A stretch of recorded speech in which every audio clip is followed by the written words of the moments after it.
नमस्कार मेरे प्यारे श्रोताओं, यह एक ऐसी रोमांचक और विचारशील कहानी है जो आपको बताएगी कि चरित्र की परख कितनी जरूरी है और कैसे छल कपट बड़े से बड़े इंसान को भी धोखा दे सकता है।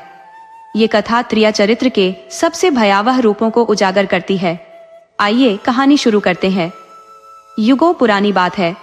शांतिपुर नाम का एक गांव हुआ करता था। उस गांव में विश्वनाथ नामक एक विद्वान पंडित रहते थे। विश्वनाथ एक संतुष्टि से भरा और सत्य पर चलने वाले ब्राह्मण थे। उनके पुरखे बहुत अहंकारी और घमंडी स्वभाव के थे। इस कारण उनकी जजमानी बहुत सीमित थी। परिवार का गुजारा चलाना बहुत मुश्किल हो जाता था। परंतु जब विश्वनाथ का जन्म हुआ तो स्थिति पूरी तरह से बदल गई। समय के साथ उन्होंने शिक्षा प्राप्त की और गुरुकुल से वापस लौटे। उन्होंने अपने आसपास के लोगों से मेल जोल बढ़ाया। उनके उत्तम आचरण से लोग बहुत प्रभावित हुए और देखते ही देखते हजारों की संख्या में लोग उनके यजमान बन गए। अब वह जब भी घर से निकलते थे तो उन्हें वापस आने में कई महीने लग जाते थे। लोग उनका बहुत सम्मान करते थे और उन्हें खूब दान दक्षिणा दिया करते थे, जिससे उनके परिवार की आर्थिक स्थिति सुधर गई थी। विश्वनाथ में अपनी विद्वता का जरा भी अहंकार नहीं था। वह बाकी ब्राह्मणों से अलग सोचते थे। वह अपने यजमानों को सच्चाई की राह दिखाते थे। वह उन्हें समझाते थे कि पूजा पाठ और भोजन करने में एक बड़ी समानता है। अगर हम खुद खाना खाते हैं तभी हमारा पेट भरता है। हम दूसरों को कितना भी भोजन करा दें, हमारा पेट नहीं भर सकता। ठीक उसी तरह जब हम स्वयं पूजा करते हैं तभी हमें लाभ होता है। दूसरों से पूजा कराने का अर्थ तो सिर्फ भोजन की तारीफ सुनना है। ये पकवान की कहानी सुनने जैसा है। किसी व्यंजन की कहानी सुनने से मुंह में पानी तो आ सकता है, लेकिन पेट कभी नहीं भरता। इसलिए वह कहते थे, अपने घर की पूजा स्वयं करो। हाँ, ज्ञान और कथाएं हमेशा विद्वानों से सुननी चाहिए। विश्वनाथ यह भी बताते थे कि भगवान और स्त्री में एक गहरा संबंध है। भगवान हर जगह नहीं पहुंच सकते थे, इसलिए उन्होंने स्त्री को बनाया। स्त्री भगवान का दूसरा रूप है। भगवान पुरुष और स्त्री का निर्माण तो करते हैं, मगर उन्हें धरती पर खुद नहीं लाते, इसलिए उन्होंने माँ का रूप बनाया। स्त्री के माध्यम से ही इंसान इस धरती पर आता है। पुरुष और स्त्री में कोई तुलना नहीं हो सकती। वह पुरुष से बहुत ऊंची और पूजा करने योग्य है। विश्वनाथ सावधान भी करते थे कि अपवाद के तौर पर कभी कभार राक्षसी स्वभाव की स्त्रियां भी मनुष्य के घर जन्म ले लेती है। यही स्त्रियां कुलक्षणी और बुरी चाल वाली होती है। उनकी संतान भी अपनी माँ के स्वभाव के अनुसार ही बनती जाती है। ऐसी नारियां पूजा के लायक नहीं होती, मगर जो स्त्री पूजनीय होती है वह घर के अंदर रहती है और अपने पति पुत्र के अलावा किसी और से मतलब नहीं रखती। उस पुराने जमाने में लोग कभी भी खुद भगवान की पूजा नहीं करते थे। वे हमेशा ब्राह्मणों से ही पूजा करवाते थे और वे ब्राह्मण उन्हें डरा कर रखते थे कि गलती से भी भगवान को मत छूना, नहीं तो तुम अपवित्र हो जाओगे। भगवान नाराज हो जाएंगे, घर में धन की हानि होने लगेगी। विश्वनाथ इन बातों का जबरदस्त विरोध करते थे। उनका तर्क था कि अपनी पत्नी और घर में विराजमान भगवान के पास किसी दूसरे व्यक्ति को नहीं आने देना चाहिए। विश्वनाथ के इस तर्क से बाकी ब्राह्मण उनके घोर विरोधी बन गए। उन्हें लगा, यह कोई ब्राह्मण नहीं है, ये तो हमारी चमकती हुई दुकान बंद कराने पर तुला है। उन्होंने सोचा, हम मजे से बेवकूफों को उल्लू बना रहे थे। अब जब सब समझदार हो जाएंगे तो खुद पूजा करने लगेंगे, हमें कोई पूछेगा ही नहीं। लालची ब्राह्मणों ने ठान लिया कि विश्वनाथ को एक बड़ा सबक सिखाना है। विश्वनाथ की जजमानी अपने गांव से 20 कोस दूर तक फैल चुकी थी। वह निडर होकर आते जाते रहते थे, मगर जब से उन्होंने यजमानों को ज्ञान की बातें बताना शुरू किया तो ब्राह्मण उनका अपमान करने लगे।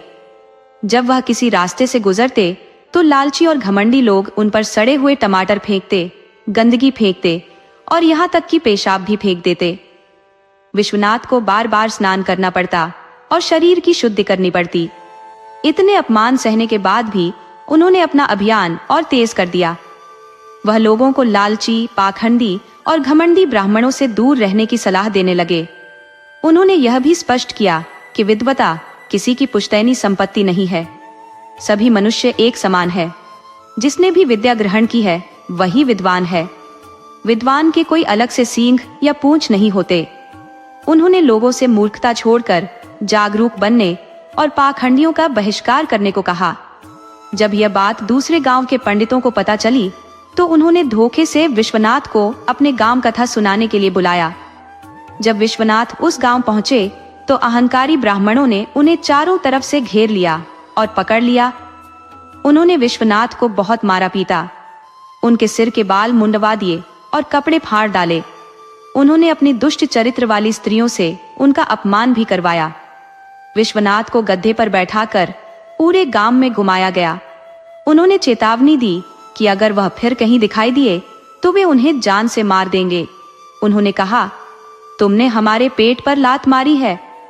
अपमानित होकर विश्वनाथ अपने गांव वापस चले आए, लेकिन उन्होंने लोगों की बंद आंखों को खोल दिया था। विश्वनाथ ने एक बार अपने यजमानों को समझाया था कि जब आप आंख बंद करके किसी को दान दक्षिणा दे देते हैं तो यह गलत है। दान हमेशा योग्य व्यक्ति को ही देना चाहिए। सुपात्र। अयोग्य व्यक्ति को पात्र को दिया गया धन आपको भी पाप का भागीदार बनाता है। उन्होंने कहा कि यदि आप अपने धन का सही उपयोग या दुरुपयोग देखना चाहते हैं तो कभी कोठे या मदिरालय के पास खड़े होकर देख लेना। इस शिक्षा को सुनकर ज्ञान नगर के लोगों ने अपने पुरोहितों की परीक्षा लेने का निश्चय किया। उस गांव में केशव और माधव नाम के 2 पुरोहित थे। वे दोनों आपस में भाई थे और आधे आधे गांव में उनकी जजमानी बंटी हुई थी। वे दिन भर कथा व्रत से दक्षिणा जमा करते और शाम को घर चले जाते थे। उनके रास्ते में एक बड़ा बाजार पड़ता था। ज्ञान नगर के 2 यजमानों ने उनका पीछा करना शुरू कर दिया। सबसे पहले दोनों मुख्य बाजार पहुंचे। केशव ने इधर उधर देखा और शराब की एक दुकान में घुस गया। वहां उसने शराब पी और फिर सीधे वेश्या के कोठे पर चला गया। दूसरे पुरोहित माधव ने एक किराने की दुकान से कुछ जरूरी सामान लिया। फिर वह वैद्य के दवाखाने गए और अपनी पत्नी के लिए दवा ली। वहां से निकलकर उन्होंने बच्चों के लिए थोड़ी मिठाई खरीदी। माधव के पास अब पैसे नहीं बचे थे, फिर भी वह बगल की कपड़े की दुकान से कुछ कपड़े उधार लेकर घर के लिए चल पड़े। तभी उन्हें एक अपंग याचक मिला। माधव ने बच्चों के लिए खरीदी गई मिठाई उसे दे दी और घर की ओर बढ़ गए। ज्ञान नगर के उन दोनों लोगों ने देख लिया था कि कौन सुपात्र है और कौन कुपात्र है। वे समझ गए कि माधव पुरोहित होने के योग्य है, जबकि केशव नीच है। अगले ही दिन ज्ञान नगर वालों ने केशव का बहिष्कार कर दिया और माधव को ही अपना एकमात्र पुरोहित बना लिया। विश्वनाथ के यजमानों में जागरूकता आ गई थी। वे अब गलत और सही की पहचान करने लगे थे। विश्वनाथ अब अपने गांव में ही रहने लगे थे। वह अभी तक अविवाहित थे। घमंडी ब्राह्मणों ने तो एक अभियान ही छेड़ रखा था कि विश्वनाथ का विवाह किसी भी हाल में न हो पाए, लेकिन विद्वानों का समुदाय कोबा अलग था।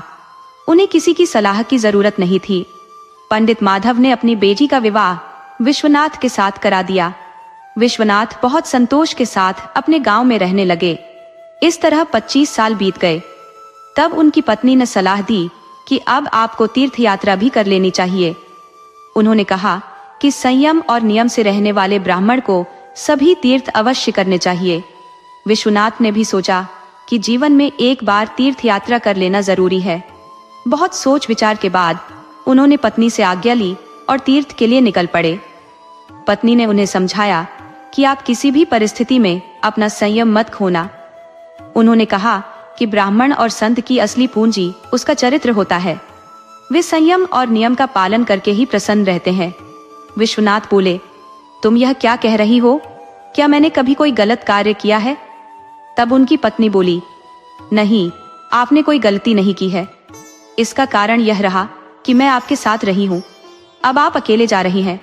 आप 6 माह या उससे भी अधिक समय तक मुझसे दूर रहेंगे। आपका मन पुरुष का मन है, ये कभी भी बिगड़ सकता है। बस आप उस पर लगाम लगाकर रखना। विश्वनाथ बोले, मेरी तो अब उम्र हो चली है, अब इस आयु में मन क्या बिगड़ेगा? तब स्त्री ने कहा, बुद्धि बिगड़ने की कोई उम्र नहीं होती। आप रोज कहीं न कहीं की घटना सुनते हैं कि 4 बच्चों का पिता पड़ोसन की 16 साल की बेटी को लेकर भाग गया। ये भी सुनते हैं कि 7 बच्चों की माँ 18 साल के पड़ोसी लड़के को लेकर भाग गई। ये समय दूसरा है। यह जब तक सांस चल रही है तब तक मन का कोई भरोसा नहीं है। इसलिए हर समय मन पर लगाम कसकर रखनी चाहिए। विश्वनाथ पत्नी को बहुत समझा बुझाकर यात्रा के लिए निकल पड़े। वह पुराना जमाना था, साधारण लोग पैदल ही यात्रा करते थे। केवल अमीरों के पास ही अपने वाहन होते थे, जैसे घोड़ा या रथ। मध्यम वर्ग के लोग खच्चर भी रखते थे। निम्न वर्ग या तो पैदल चलते थे या गद्दे की सवारी करते थे। तीर्थों की बात करें तो वहां पैदल ही जाना पड़ता था। पूरी यात्रा करके लौटने में कई महीने या साल लग जाते थे। ब्राह्मण विश्वनाथ कई दिनों तक चलते रहे। वह दिन भर चलते और रात को किसी गांव के मंदिर में ठहर जाते। कभी कभी किसी गृहस्थ के घर भी रुक जाते। इस तरह चलते चलते उन्हें 1 माह होने को आया। अब उन्हें ऐसे गांव मिलने लगे थे जहां के लोग अतिथि का सत्कार नहीं करते थे। वे दूर से ही उन्हें गांव में प्रवेश करने से रोक देते थे। ब्राह्मण को गांव के बाहर ही रात गुजारनी पड़ती। उस दिन उन्हें भोजन की समस्या भी हो जाती थी। विश्वनाथ को लगा कि अब आगे कोई भला आदमी या अच्छे लोगों का गांव नहीं मिलेगा। इसलिए उन्होंने सोचा कि अब वह किसी सराय में ठहरेंगे और भोजनालय में भोजन खा लेंगे। लेकिन उनका यह विचार गलत निकला। आगे कोई सराय या भोजनालय था ही नहीं। इसलिए ब्राह्मण को निराश होकर गांव का ही सहारा लेना पड़ा। वह किसी भले आदमी को देखकर कथा सुनाने लगते। उन्हें उपदेश देते तो वह आदमी उन्हें रुकने और भोजन का प्रबंध अपने घर करने देता। एक दिन वह चले जा रहे थे। सुबह उन्हें कहीं भोजन नहीं मिला था। शाम को उन्हें एक किसान मिला जो बहुत धार्मिक था। वह ब्राह्मणों का आदर करता था और भगवान में उसकी श्रद्धा थी। वह अक्सर अतिथियों का सत्कार करता। यदि उसे कोई ब्राह्मण मिल जाता तो वह उसे नहीं छोड़ता था। किसी भी तरह राज्य करके अपने घर ले आता। जब उस किसान की नजर ब्राह्मण विश्वनाथ पर पड़ी तो उसने उन्हें अपने घर ठहरने के लिए प्रार्थना की। ब्राह्मण ने खुशी खुशी स्वीकार कर लिया। किसान ब्राह्मण को लेकर घर आ गया। उस किसान की पत्नी ने दूर से ही देख लिया था कि आज फिर उसके पति ने पागलपन कर दिया है। यह हर 2-4 दिन पर किसी न किसी आदमी को पकड़कर घर ले आते हैं। स्त्री पति के साथ ब्राह्मण को आते देखकर बहुत असहज हो रही थी। किसान ब्राह्मण को लेकर घर के अंदर आया और अपनी पत्नी से बोला, भाग्यवान, बड़े सौभाग्य से आज हमारे घर एक अतिथि पधारे हैं। उसने कहा, तुम उनके लिए अच्छा भोजन बनाओ और इनके रहने का प्रबंध दरवाजे के पास बैठका में कर दो। किसान ने आगे कहा, तुम तो जानती हो कि मकई की फसल लगभग तैयार है। जब तक वह कटकर घर नहीं आ जाती मुझे चैन नहीं मिलेगा। मुझे आधी रात तक नील गायों से उसकी रखवाली करनी पड़ती है। कई जानवर फसल बर्बाद करने पर तुले हैं, तो मैंने उनका प्रबंध कर रखा है। अभी मुझे एक जरूरी काम से बगल के गांव जाना है। मैं तुमसे क्या छुपाऊं, मैं मजदूर के चक्कर में जा रहा हूँ। मुझे आने में देरी हो सकती है। वहां से मैं सीधे खेत पर चला जाऊंगा। यहाँ तक कि आधी रात भी हो सकती है। तुम मेरी चिंता मत करना, मेरा खाना ढककर रख देना, लौटने के बाद खा लूंगा। स्त्री बोली, आप सुबह का खाकर गए थे, भूखे हो गए होंगे। घर में सुबह का खाना रखा है, खाकर चले जाइए, आने पर फिर खा लेना। किसान बोला, नहीं, मैं घर पर खाना नहीं खाऊंगा। मैं उसी गांव में अपने दोस्त के घर भोजन कर लूंगा। मेरे दोस्त के यहाँ बेटा हुआ है, वह मोर में पड़ गया है। आज उसका मोर दिखाने के बाद भोज होगा। मुझे निमंत्रण मिला है, मैं वहीं खा लूंगा। इतनी बात सुनकर किसान की स्त्री चिंतित होने के बजाय बहुत खुश हुई। वह बोली, आप जब भी आई कोई बात नहीं। वैसे आपको समझ पाना मुश्किल है, मुझसे तो कभी सच बोलते ही नहीं। न जाने आधी रात तक बाहर क्या करते हैं, किसी स्त्री से मिलते हैं या सचमुच खेत में जाते हैं। अब जाइए, मैं ब्राह्मण की सेवा में कोई कमी नहीं रखूंगी। जब किसान चला गया तो उसकी स्त्री ने झटपट भोजन बनाया, ब्राह्मण को खिलाया, फिर उनका बिस्तर लगाया, दरवाजे के बैठका में उन्हें सुला दिया। विश्वनाथ सोचने लगे कि ये लोग कितने भोले हैं। किसान कितना सीधा साधा है जो एक अनजान आदमी को घर के दरवाजे पर छोड़कर चला गया। पत्नी भी कितनी भली है कि उसने उन्हें प्रेम से पंखा झलकर भोजन कराया। वह उनके सिर और पैर की मालिश करने को भी कह रही थी, जिसे उन्होंने मना कर दिया। उन्होंने सोचा कि अगर कोई बुरा आदमी मेरी जगह होता तो इसका नाजायज फायदा उठा लेता। विश्वनाथ रोज किसी न किसी व्यक्ति के साथ ठहरते और कुछ कथा सुनाकर सो जाते, मगर आज वह किसे कथा सुनाए। अकेली स्त्री को रात में अपने पास बैठाकर कथा सुनाना उचित नहीं था और उनकी पत्नी ने भी तो चेतावनी दी थी कि अपने मन को काबू में रखना। उधर दरवाजे पर पंडित के सो जाने से स्त्री बहुत मुश्किल में थी। वह स्त्री कोई भली महिला नहीं थी, वह दुष्चरित्र थी और वह अकेली भी नहीं थी। उसकी एक सहेली भी थी जो बुरी चाल वाली थी। वे दोनों जबरदस्त कामुक थी। वह अपने मायके से ही परपुरुषों से संबंध रखती थी। बचपन में खेल खेल में यह गलती शुरू हुई, मगर उन्हें इसकी लत लग गई थी। दोनों आसपास के गांवों में बदनाम हो चुकी थी। वे अपने माता पिता के मान सम्मान का कोई ख्याल नहीं रखती थी। इस कारण दोनों का विवाह आसपास के गांव में नहीं हो पाया। आखिर दुष्चरित्र लड़की से कौन विवाह करता? तो उनके माता पिता ने गांव से 30 कोस दूर कपटपुर में उनका विवाह करा दिया था। उनके दोनों पति अपनी पत्नियों के चरित्र से परिचित नहीं थे। किसान की पत्नी तो अपने पति से ऐसे बात करती थी जैसे उससे बड़ी पतिव्रता स्त्री कोई हो ही नहीं सकती।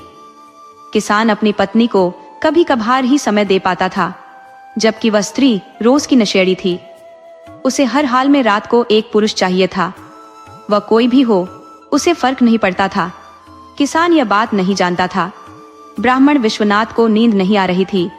वह आंखें बंद किए हुए इधर उधर देख रहा था। उन्होंने देखा कि घर के अंदर से किसान की स्त्री खूब सज धज कर बाहर आई। उसने इधर उधर देखा। ब्राह्मण ने सोचा, यह क्या तमाशा है? इतना श्रृंगार तो कोई स्त्री अपनी सुहागरात में भी नहीं करती जितना इसने कर रखा है। वह अभी भी चारों तरफ देख रही थी। तभी एक दूसरी स्त्री सहेली भी वहां आ गई। उसने कोई साज श्रृंगार नहीं किया था। विश्वनाथ को समझते देर नहीं लगी कि यह स्त्री उसकी सहेली है और किसान की पत्नी भली स्त्री नहीं है। वास्तव में उन दोनों में से कोई भी भली नहीं हो सकती थी। ब्राह्मण अब भी मन में विचार कर ही रहा था, तभी उसने सुना कि पड़ोसन स्त्री किसान की स्त्री से कह रही है, अरे जल्दी करो, हमारे घर के पीछे तुम्हारा प्रेमी रमेश सदको बेकरार होकर मिलने का इंतजार कर रहा है। तुम अब तक यहाँ क्या कर रही हो? वह 1 घंटे से तुम्हारा रास्ता देख रहा है। तुम उससे मिलकर आओ। किसान की स्त्री बोली, क्या करूं? मैं अपने पति से तंग आ चुकी हूं। वह रोज किसी न किसी को पकड़कर दरवाजे की बैठका में बैठा देता है और खुद गायब हो जाता है। पता नहीं किस स्त्री के जाल में फंसा है। अगर वही ठीक रहता तो मुझे किसी और की क्या जरूरत थी, मगर उसने कभी भी मेरा 5 मिनट भी साथ नहीं दिया। सहेली बोली, ये तुम्हारे कहानी सुनाने का समय नहीं है। तुम जल्दी जाओ और बच बचाकर अपना काम बना लो, फिर जल्दी वापस आ जाना। वह सहेली इतना कहकर इधर उधर देखी और फिर अंधेरे में गुम हो गई। इधर किसान की स्त्री धीरे धीरे बुदबुदा रही थी कि मैं अपने प्रेमी रमेश से मिलने जरूर जाऊंगी। उसे मिले कई दिन हो गए। वही है जो मेरे तन और मन का ख्याल रखता है। उसके बिना दिल को कभी चैन नहीं मिलता। जी तो करता है कि उसी के साथ कहीं भाग जाऊं, मगर वह भी अपनी पत्नी को छोड़कर नहीं भागेगा। स्त्री ने इधर उधर देखा, फिर दरवाजे पर कुंडी लगाई और पैर दबाते हुए आगे बढ़ी। वह बार बार ब्राह्मण की तरफ भी देख रही थी और रास्ते की तरफ भी कि कहीं उसका पति आ तो नहीं रहा। जब उसे हर तरफ से विश्वास हो गया कि अब उसे कोई खतरा नहीं है, तो उसने सोचा, आगे जो होगा देखा जाएगा। स्त्री पुरुष से 10 गुना अधिक साहस कर बैठती है। उसने ध्यान से देख लिया कि कहीं ब्राह्मण जाग तो नहीं रहा है। जब उसे विश्वास हो गया कि ब्राह्मण सो गया है, तो वह दबे पांव घर से निकल गई। लेकिन स्त्री को यह पता नहीं था कि ब्राह्मण सोया नहीं है। ब्राह्मण आंखें बंद किए हुए सब तमाशा देख रहा था। विश्वनाथ एक विद्वान ब्राह्मण थे। उन्होंने दुनिया की ऊंच नीच देखे थे। हजारों पुस्तकें पढ़ी थी। वेद पुराण उन्हें कंठस्थ थे। वह हजारों घरों में गए थे, स्त्रियों से मिले थे, मगर इतनी खतरनाक, इतनी चालबाज स्त्री उन्होंने कभी नहीं देखी थी। उन्होंने त्रिया चरित्र की बहुत कहानियां सुनी थी, मगर वह उन्हें कल्पना मानते थे। भले लोग सभी को भला ही समझते हैं, इसलिए ब्राह्मण स्त्रियों में कोई बुराई नहीं देखते थे। परंतु आज वह खुल्लम खुल्ला त्रिया चरित्र देख रहे थे। उन्होंने समझ लिया कि ये दोनों औरतें पड़ोसन है और बहुत बड़ी व्यभिचारिणी है। उन्हें अपने पतियों से कोई प्रेम नहीं है। वे अपने प्रेमी के लिए मरी जा रही है। ब्राह्मण ने सिर्फ यह सुन रखा था कि व्यभिचारिणी स्त्री इतनी खतरनाक होती है कि पकड़े जाने पर किसी की जान भी ले सकती है। ब्राह्मण ने कभी ऐसी घटना देखी नहीं थी, तो आज वह शुरू से अंत तक सब कुछ देख लेना चाहते थे। उन्हें याद आया कि उनके गुरु ने भी अपनी पत्नी को छोड़ दिया था। वह पत्नी के पास नहीं जाते थे। उन्होंने कभी अपने घर कदम नहीं रखा। कारण यह था कि उन्होंने अपनी पत्नी को घर में ही किसी पुरुष के साथ देख लिया था। इसीलिए वह घर का त्याग करके सन्यासी बन गए थे। वह अक्सर कहा करते थे कि दुष्चरित्र स्त्री का सबसे बड़ा दुश्मन उसका पति ही होता है। वह हमेशा पति को ठिकाने लगाने की कोशिश में लगी रहती है। वह अपना सुहाग खुद मिटाकर पतिव्रता बनना चाहती है। विश्वनाथ आज सचमुच देख रहे थे कि स्त्री कितना नीचे गिर सकती है। इस वक्त अगर उसका पति सामने आ जाए तो वह उसे मार भी सकती है, मगर प्रेमी को नहीं छोड़ सकती। ब्राह्मण मन में विचार करने लगे कि अगर इसी समय उस स्त्री का पति आ गया तब क्या होगा। उन्होंने सोचा, मैं तो सोया हुआ हूं, मैं आंखें बंद कर लूंगा, बहुत जगाने पर जागूंगा, कुछ भी पूछने पर अनभिज्ञता जाहिर कर दूंगा। वह आदमी मुझसे पूछेगा भी नहीं, क्योंकि सोया हुआ आदमी कुछ नहीं देखता। विश्वनाथ अब भी मन में विचार कर ही रहे थे कि उधर संयोग से उस स्त्री का पति आता हुआ दिखाई दिया। ब्राह्मण की धड़कन तेज हो गई कि हे भगवान, अब न जाने क्या होगा। उधर स्त्री ने भी प्रेमी से मिलने से पहले पति को आते देख लिया था, तो वह जल्दी से भागकर घर में आ जाना चाहती थी। उसने दूसरे रास्ते से सर पर दौड़ लगा दी, मगर यह उसका दुर्भाग्य था या उसके बुरे कर्म कि उसके पति ने भी उसे भागते देख लिया। वह भी उसी रास्ते से दौड़ लगा दिया। स्त्री तो स्त्री थी, वह भले ही अपने नीचे का वस्त्र ऊपर उठाकर भाग रही थी, मगर तेज नहीं भाग सकी। वह ज्यादा दूर भाग नहीं पाई। किसान ने उसे खदेड़ कर पकड़ लिया। उसका साज श्रृंगार देखकर किसान हैरान रह गया। जब उसने विवाह किया था तब भी वह अपने पति के लिए इतना नहीं सजी थी। इतनी सुंदर रूप में तो उसने पत्नी को कभी देखा ही नहीं था। जब वह कभी किसान के पास आती तो चुड़ैल जैसा रूप बनाकर आती थी। दिखरे बाल, फटी साड़ी, रूखा चेहरा, कई तरह के दर्द का बहाना बना देती, तो किसान उसे दुखी मानकर परेशान नहीं करता। वह बैठका में जाकर सो जाता था, मगर आज उसने स्त्री का असली चेहरा देख लिया था। किसान ने दबी जुबान पहले कई लोगों से सुन रखा था कि तुम्हारी पत्नी बुरी चाल की है, वह गांव के बाहर रहने वाले रमेश से मिला करती है। लेकिन किसान इसे गांव वालों का अफवाह मानता था, पत्नी को बदनाम करने की साजिश मानता था। मगर आज उसकी समझ में आ गया था कि सुगंध या दुर्गंध ऐसे ही नहीं फैलती, उसका कहीं ना कहीं अस्तित्व होता है। दुर्गंध को लाख छुपा दो, जमीन के अंदर दफन कर दो, मगर दुर्गंध तो दुर्गंध है, उसकी गंध तो आएगी ही। लोग कहने को मजबूर हो जाते हैं कि यहां से दुर्गंध आ रही है। किसान ने पत्नी को रंगे हाथों पकड़ लिया था। आज प्रत्यक्ष प्रमाण मिल गया था। किसान पत्नी को घसीटते हुए घर ले आया। उसने अपनी पत्नी को बहुत मारा और घर के सामने नीम के एक पेड़ में बांध दिया। उसने सोच लिया कि कल गांव वालों को इकट्ठा करूंगा, उनसे इस स्त्री के चाल चलन को बताऊंगा और हमेशा के लिए छोड़ दूंगा। स्त्री पति से कह रही थी कि आपने मुझे गलत समझा है, मैं यह साज श्रृंगार करके आपको ही खोज रही थी। आज मैं आपको चौंकाना चाहती थी, मैं दिखाना चाहती थी कि मैं आपसे कितना प्रेम करती हूँ। ये प्रेम करने का समय है, मगर आप तो समझोगे नहीं। मैं जब से आई हूँ आपने मुझे दुख ही दिए हैं। किसान बोला, तुम चाहे लाख बहाने बना लो, मगर मैं तुम पर अब आंख बंद करके भरोसा नहीं कर सकता। अब जो भी निर्णय होगा कल सुबह गांव वालों के सामने होगा। अब मैं सड़ी मछली घर में नहीं रख सकता। किसान ने फिर एक बार पत्नी की पिटाई की और उसके पास ही चारपाई पर सो गया। उधर उसकी पड़ोसन स्त्री यह सब देख रही थी कि उसकी सहेली बुरी तरह फंस गई है और रमेश से मस्ती संभाले नहीं संभल रही थी। वह तो अब उसी स्त्री को, किसान की पत्नी को, राज्य कर लेना चाहता था। उसने साफ कह दिया कि या तो सहेली को लाओ या खुद तैयार हो जाओ। तो वह पड़ोसन स्त्री रमेश से बोली कि देखो, सबके अपने अपने पसंद होते हैं, तुम मेरी सहेली के पसंद हो, मैं तुम्हारी इसमें मदद नहीं कर सकती। सहेली बुरा मान जाएगी।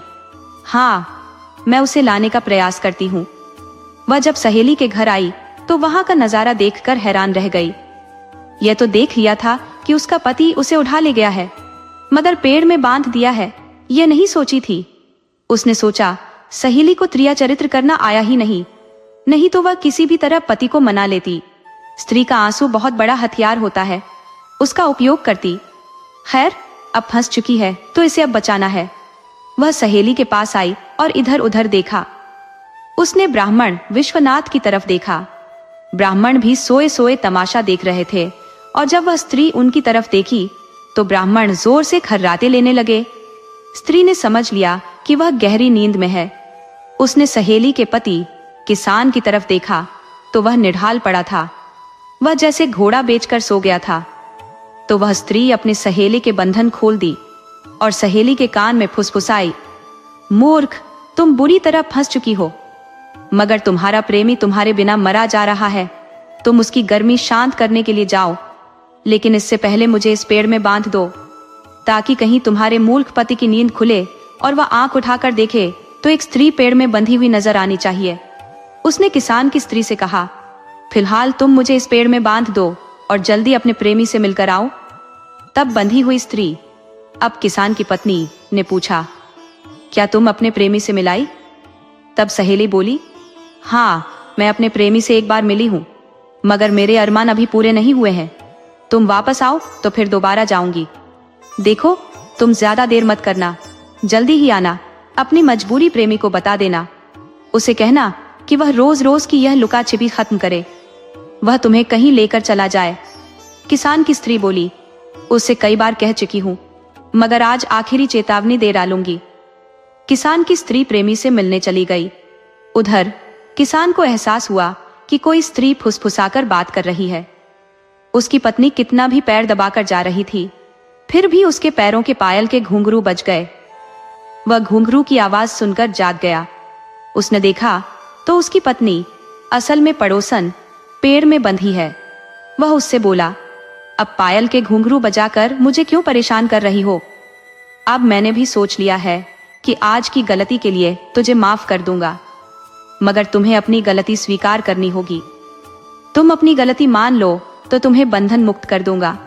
बोलो कि अब ऐसी गलती नहीं करोगी, किसी दूसरे पुरुष से नहीं मिलोगी, आज से एक अच्छी स्त्री बनकर घर में रहोगी, और मैं तुम्हें छूटा कुतिया की तरह नहीं छोड़ूंगा। हमारी ही गलती है कि तुझे साथ में नहीं रखता हूँ। अब साथ में खेत पर ले जाऊंगा, घर में साथ ही रहूंगा। तुझे अब 1 मिनट का फुर्सत नहीं दूंगा कि तुम किसी से एक बात भी कर सको, मगर यह तब होगा जब तुम गलती मान लोगी और फिर कभी नहीं दोहराओगी। किसान कब से बोले जा रहा था, मगर स्त्री कुछ बोल ही नहीं रही थी। तब किसान बोला, ससुरी, तू नहीं सुधरने वाली, तू गलती स्वीकार नहीं करेगी, तेरा मन कहीं और लगा है। किसान को क्या पता था कि वह पेड़ में बंधी स्त्री उसकी नहीं है, वह तो पड़ोसी की स्त्री है, और मेरी पत्नी तो अपने मजनू से मिलने गई है। उधर पड़ोसन स्त्री अपना मुंह दबाए हुई थी। अगर वह बोल देती तो भेद खुल जाता। जब बार बार किसान के बोलने पर भी स्त्री नहीं बोली तो किसान झल्लाकर बोला, साली, तू अपनी गलती नहीं मानेगी तो तुम्हारी नाक और कान काट लूंगा।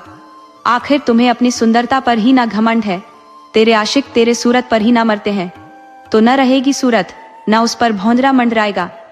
अब एक आखिरी मौका और देता हूं कि अपनी गलती मान ले। मगर बार बार कहने के बाद भी स्त्री एक शब्द नहीं बोली। तो किसान अपने आपे से बाहर हो गया। वह समझ लिया कि यह स्त्री अब खुल्लम खुल्ला वेश्यावृत्ति पर उतर गई है। ये मेरा कहना नहीं मानेगी। उसने सोचा, मैं जीती मक्खी भी निगलने को तैयार हूं, मगर इस पर कोई फर्क नहीं पड़ने वाला। ये व्यभिचार करेगी, मेरे रोके नहीं रुकेगी। किसान गुस्से में लाल हो गया। उसने गुस्से में घास छिलने वाली खुरपी उठाई और सचमुच स्त्री के कान और नाक काट डाले। परंतु वह स्त्री भी किस मिट्टी की बनी थी। उसने सहेली की इज्जत बचाने के लिए सारा दर्द सह गई। उसके मुंह से चीख नहीं निकली। किसान ने सोचा कि अब इसकी अक्ल ठिकाने आ जाएगी, अब इसकी तरफ कौवा भी नहीं देखेगा। काले से काले बदसूरत पुरुष भी इसका चेहरा देखकर डर जाएंगे। ये सोचकर उसे सुकून मिला। किसान दिन भर का थका था, उसे बहुत नींद आ रही थी। उसने फिर झपकी ले ली और सो गया। तभी उसकी स्त्री प्रेमी से मिलकर वापस आ गई। वह जल्दी से सहेली का बंधन खोली। सहेली ने बताया कि तेरे खातिर मेरी नाक कट गई है, तेरे पति ने मेरे नाक कान काट लिया है, मुझे असह्य वेदना हो रही है, प्रसव के 10 गुना दर्द मुझे हो रहा है। किसान की स्त्री जल्दी से सहेली का बंधन खोलकर खुद पेड़ में बंध गई और सहेली भागकर घर चली गई। इधर किसान की स्त्री सोची कि यह तो सुबह में जाग जाएगा और मुझे बहुत मारेगा। आज नहीं तो कल इसे पता चल ही जाएगा कि पड़ोसन का नाक कान कटा है, मेरा नहीं। तो हो सकता है मेरा नाक कान भी काट डाले। मेरी इतनी सुंदर शक्ल है जिस पर एक नहीं अनेक लोग मरते हैं। मैं अपने सूरत के बल से कई के दिलों में राज करती हूँ। गांव के कई लोग मुझे देखकर आहें भरते हैं। अब मैं कौन सा उपाय लगाऊं? वह जल्दी ही सोच ली कि अब क्या करना है। वह पेड़ में बंधकर खूब चीखने चिल्लाने लगी। उसने प्रार्थना करते हुए कहा, हे प्रभु, अगर मैं पतिव्रता स्त्री हूँ तो मेरे नाक कान पहले की तरह ठीक कर दो। मेरे दुष्ट पति ने मेरे ऊपर गंदा इल्जाम लगाकर मेरे नाक कान काट डाला है। प्रभु, आप इंसाफ करो, मेरी रक्षा करो, मेरे रूप मुझे वापस दे दो। ये दुष्ट भले ही मुझे कितना भी यातना दे, मारे पीटे मुझे काट डाले, मगर कभी इसको कष्ट मत पहुंचाना। बस आप मेरी नाक और कान ठीक कर दो। पत्नी की चीख पुकार सुनकर किसान ने मशाल जलाई। उसने स्त्री को देखा तो सचमुच उसके नाक कान ठीक हो गए थे, जबकि जमीन पर बहुत खून बिखरा पड़ा था। उसे विश्वास हो गया कि मेरी पत्नी पतिव्रता है। मैं नाहक उसे बांध कर कष्ट दिया। उसने अपनी स्त्री के बंधन खोले और उसके पैरों में पड़कर माफी मांगने लगा। उसने कहा, मैं महामूर्ख हूँ, मुझे कुछ भी समझ नहीं है। मेरी पत्नी मेरे लिए पहली बार सजी धजी, मगर मैंने इसे गलत समझ लिया। मैंने फूल जैसी नाजुक स्त्री को पेड़ में बांध कर रखा, इसके नाक कान बेरहमी से काट डाले। मेरी गलती की कभी माफी नहीं मिलने वाली। हे भगवान, मुझे माफ करो, मुझे बहुत बड़ी गलती हो गई है। अब मैं कान पकड़ता हूँ कि कभी पत्नी को कष्ट नहीं पहुंचाऊंगा। वह स्त्री का बंधन खोलकर घर के अंदर ले गया और उसे खुद बिस्तर लगाकर सुलाया। वह खुद उसे पंखा झलता रहा। स्त्री आराम से पलंग पर चैन की नींद सो रही थी। अब उसे सुबह में किसी परीक्षा से नहीं गुजरना था। उसे अब अपनी सफाई नहीं देनी थी। उधर जिस पड़ोसन स्त्री का नाक कान कटा था, वह दर्द के मारे तड़प रही थी। वह अब अपने प्रेमी से मिलने नहीं गई। उसका पति खेत में मकई की रखवाली को गया था। वह भोर के वक्त घर में आता था, कुछ समय पत्नी के साथ बिताता और फिर अपने काम में लग जाता। काम के चलते वह कभी भी पत्नी के साथ रात भर नहीं रह पाता था। स्त्री के नाक कान कट चुके थे। पति आते ही सवाल करेगा कि तुम्हारे नाक कान कैसे कटे? अगर मैं किसी पर इल्जाम भी लगाऊं तो कोई विश्वास नहीं करेगा। चोर आएगा तो धन या धर्म लूटेगा, मगर वह किसी स्त्री का नाक कान नहीं काटेगा। स्त्री अपने बचाव के बारे में लगातार सोच रही थी, मगर उसे कुछ सूझ नहीं रहा था। रात ढलती जा रही थी और भोर भी हो गई। उसने पति के आने पर अपने बचाव के लिए उपाय सोचने लगी। उसका पति भोर में घर आया और रोज की तरह अपनी पत्नी से पानी मांगा। पत्नी भी बड़े प्यार से पानी देती थी। वह पति के साथ हद से ज्यादा प्यार का नाटक करती थी। उसके पति को लगता था कि पत्नी मेरे प्यार में पागल है। ये रात भर जागकर मेरे आने का इंतजार करती है। मैं ही अभागा हूँ कि इसे समय नहीं दे पाता। उसने आज जब पत्नी से पानी मांगा तो स्त्री ने उसके ऊपर लोटा फेंक दिया। पति पत्नी की इस अभद्रता पर गुस्सा हो गया। लोटे की चोट उसे पेट में जा लगी थी तो वह तिलमिला गया था। पति के हाथ में हंसिया सिकल था। उसने हंसिया पत्नी की तरफ उछाल दिया। हंसिया पत्नी को न लगकर दूर जा गिरी, परंतु स्त्री चिल्लाने लगी कि कलमुहे ने मेरा नाक कान काट डाला। करम जला मेरे पीछे कब से हाथ धोकर पड़ा था। कई बार मेरा गला दबाकर मारने की कोशिश की। इस बड़ुए का किसी स्त्री से चक्कर है, इसलिए मुझे मार डालना चाहता है। स्त्री ने इतनी चीख पुकार मचाई कि पड़ोसी जमा हो गए। उसका पति यह सुनकर सन्न रह गया। उसे समझ ही नहीं आ रहा था कि एक बार में नाक और कान कैसे कट सकता है। और फिर मैंने तो हंसिया दूर फेंका था, स्त्री के शरीर से स्पर्श भी नहीं किया। उधर उसके आसपास के पड़ोसी जमा हो गए थे जो स्त्री से ज्यादा लगाव रखते थे। वे अक्सर अकेले में स्त्री के घर घंटों बिताते थे। वे स्त्री की दशा देखकर आपे से बाहर हो गए। वह उन लोगों की अच्छी मनोरंजन थी। उन्होंने कहा, ससुरे ने उसका नाक कान काट कर शूरपणखा बना दिया है। पड़ोसियों ने कहा कि यह बदमाश क्षमा का पात्र नहीं है। यह अब किसी भी स्त्री को शूरपणखा बना सकता है। इससे स्त्रियों को बचकर रहना होगा। तभी एक ने कहा कि इस बदमाश के डर से हम अपनी पत्नी को कहाँ छिपाएंगे? इस बदमाश को ही कोतवाल के हवाले कर देते हैं। पड़ोसियों ने बिना देर किए उस स्त्री के पति को पकड़कर वहां के दीवान के हवाले कर दिया। उन्होंने दीवान को बताया कि यह आदमी पागल हो चुका है। ये इतना खतरनाक हो चुका है कि किसी भी स्त्री का नाक कान काट सकता है।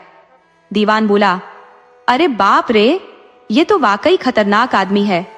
इसको तो फांसी होनी चाहिए, नहीं तो ये किसी का भी नाक कान काट सकता है। ये खूंखार हो चुका है, इसका जिंदा रहना ठीक नहीं है। कोतवाल बोला कि गांव वालों, आप चिंता मत करो, मैं इसे राजा के दरबार में ले जाऊंगा और कोशिश करूंगा कि इसको आज शाम तक फांसी हो जाए। दीवान उस किसान को राज दरबार ले गया। उसने राजा से बताया कि महाराज, यह आदमी एक वहशी आदमी है, इसका दिमाग सड़ गया है। इसने बेकसूर अपनी स्त्री के नाक कान काट डाले हैं और ये दूसरी स्त्रियों के नाक कान काट लेने की धमकी दिया है। ऐसे सिर फिरे खतरनाक आदमी को खुला छोड़ना ठीक नहीं है। महाराज, आप उस बदमाश को जल्द से जल्द फांसी चढ़वाइए। राजा बोला कि आज इसे जेल में डाल दो, कल हम इस पर फैसला सुनाएंगे। वाकई यह एक गंभीर मामला है, इसका अपराध क्षमा की योग्य नहीं है, इसको तो हर हाल में फांसी लगनी है। राजा ने उस आदमी को जेल में डलवा दिया। इधर सुबह में ब्राह्मण विश्वनाथ ने सोचा कि मैं अब आगे तीर्थ के लिए निकलता हूँ। वह उस गांव से आगे चल दिया। तभी उन्होंने दो आदमी को बात करते सुना। एक ने कहा कि बदचलन स्त्री अपने प्रेमियों के साथ मिलकर निर्दोष पति को फांसी चढ़वाना चाहती है। दूसरा बोला कि भाई, हो सकता है कि उसने पत्नी के नाक कान काटे हों। अगर नहीं काटा होता तो स्त्री खुद से नाक कान थोड़ी काट लेती। अब जो भी बात हो, कल उसको फांसी हो जाएगी।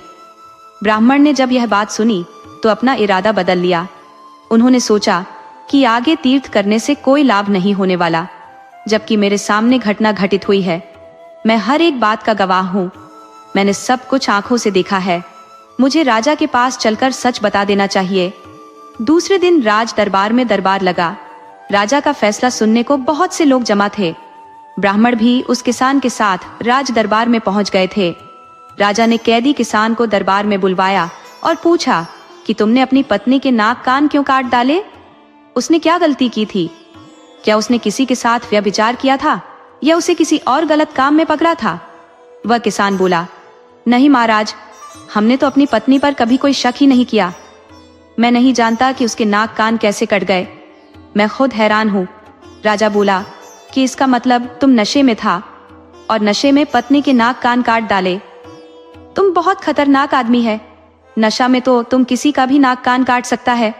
राजा कड़क कर पूछा कि तुम ऐसा क्यों किया? उस आदमी के पास कोई जवाब ही नहीं था। वह अपनी सफाई में कुछ नहीं कह पाया, बस इतना कहा कि मैं कुछ नहीं जानता। राजा बोला कि मैं कभी निर्दोष स्त्रियों पर अत्याचार बर्दाश्त नहीं करता। तुम जैसे अपराधी तो शेर से भी खतरनाक है। शेर तो सिर्फ भोजन के लिए शिकार करता है, लेकिन तुम तो शौक के लिए स्त्रियों का नाक कान काट लेता है। राजा अपने सैनिकों से बोला कि इस अत्याचारी को ले जाकर तुरंत फांसी चढ़ा दो। तभी ब्राह्मण विश्वनाथ बोल उठा, जरा ठहरिए महाराज, मेरी बात तो सुन लीजिए।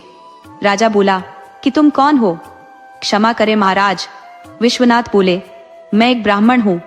मैं इस विषय में आपसे कुछ कहना चाहता हूँ और आपसे बताना चाहता हूँ कि यह आदमी बेकसूर है।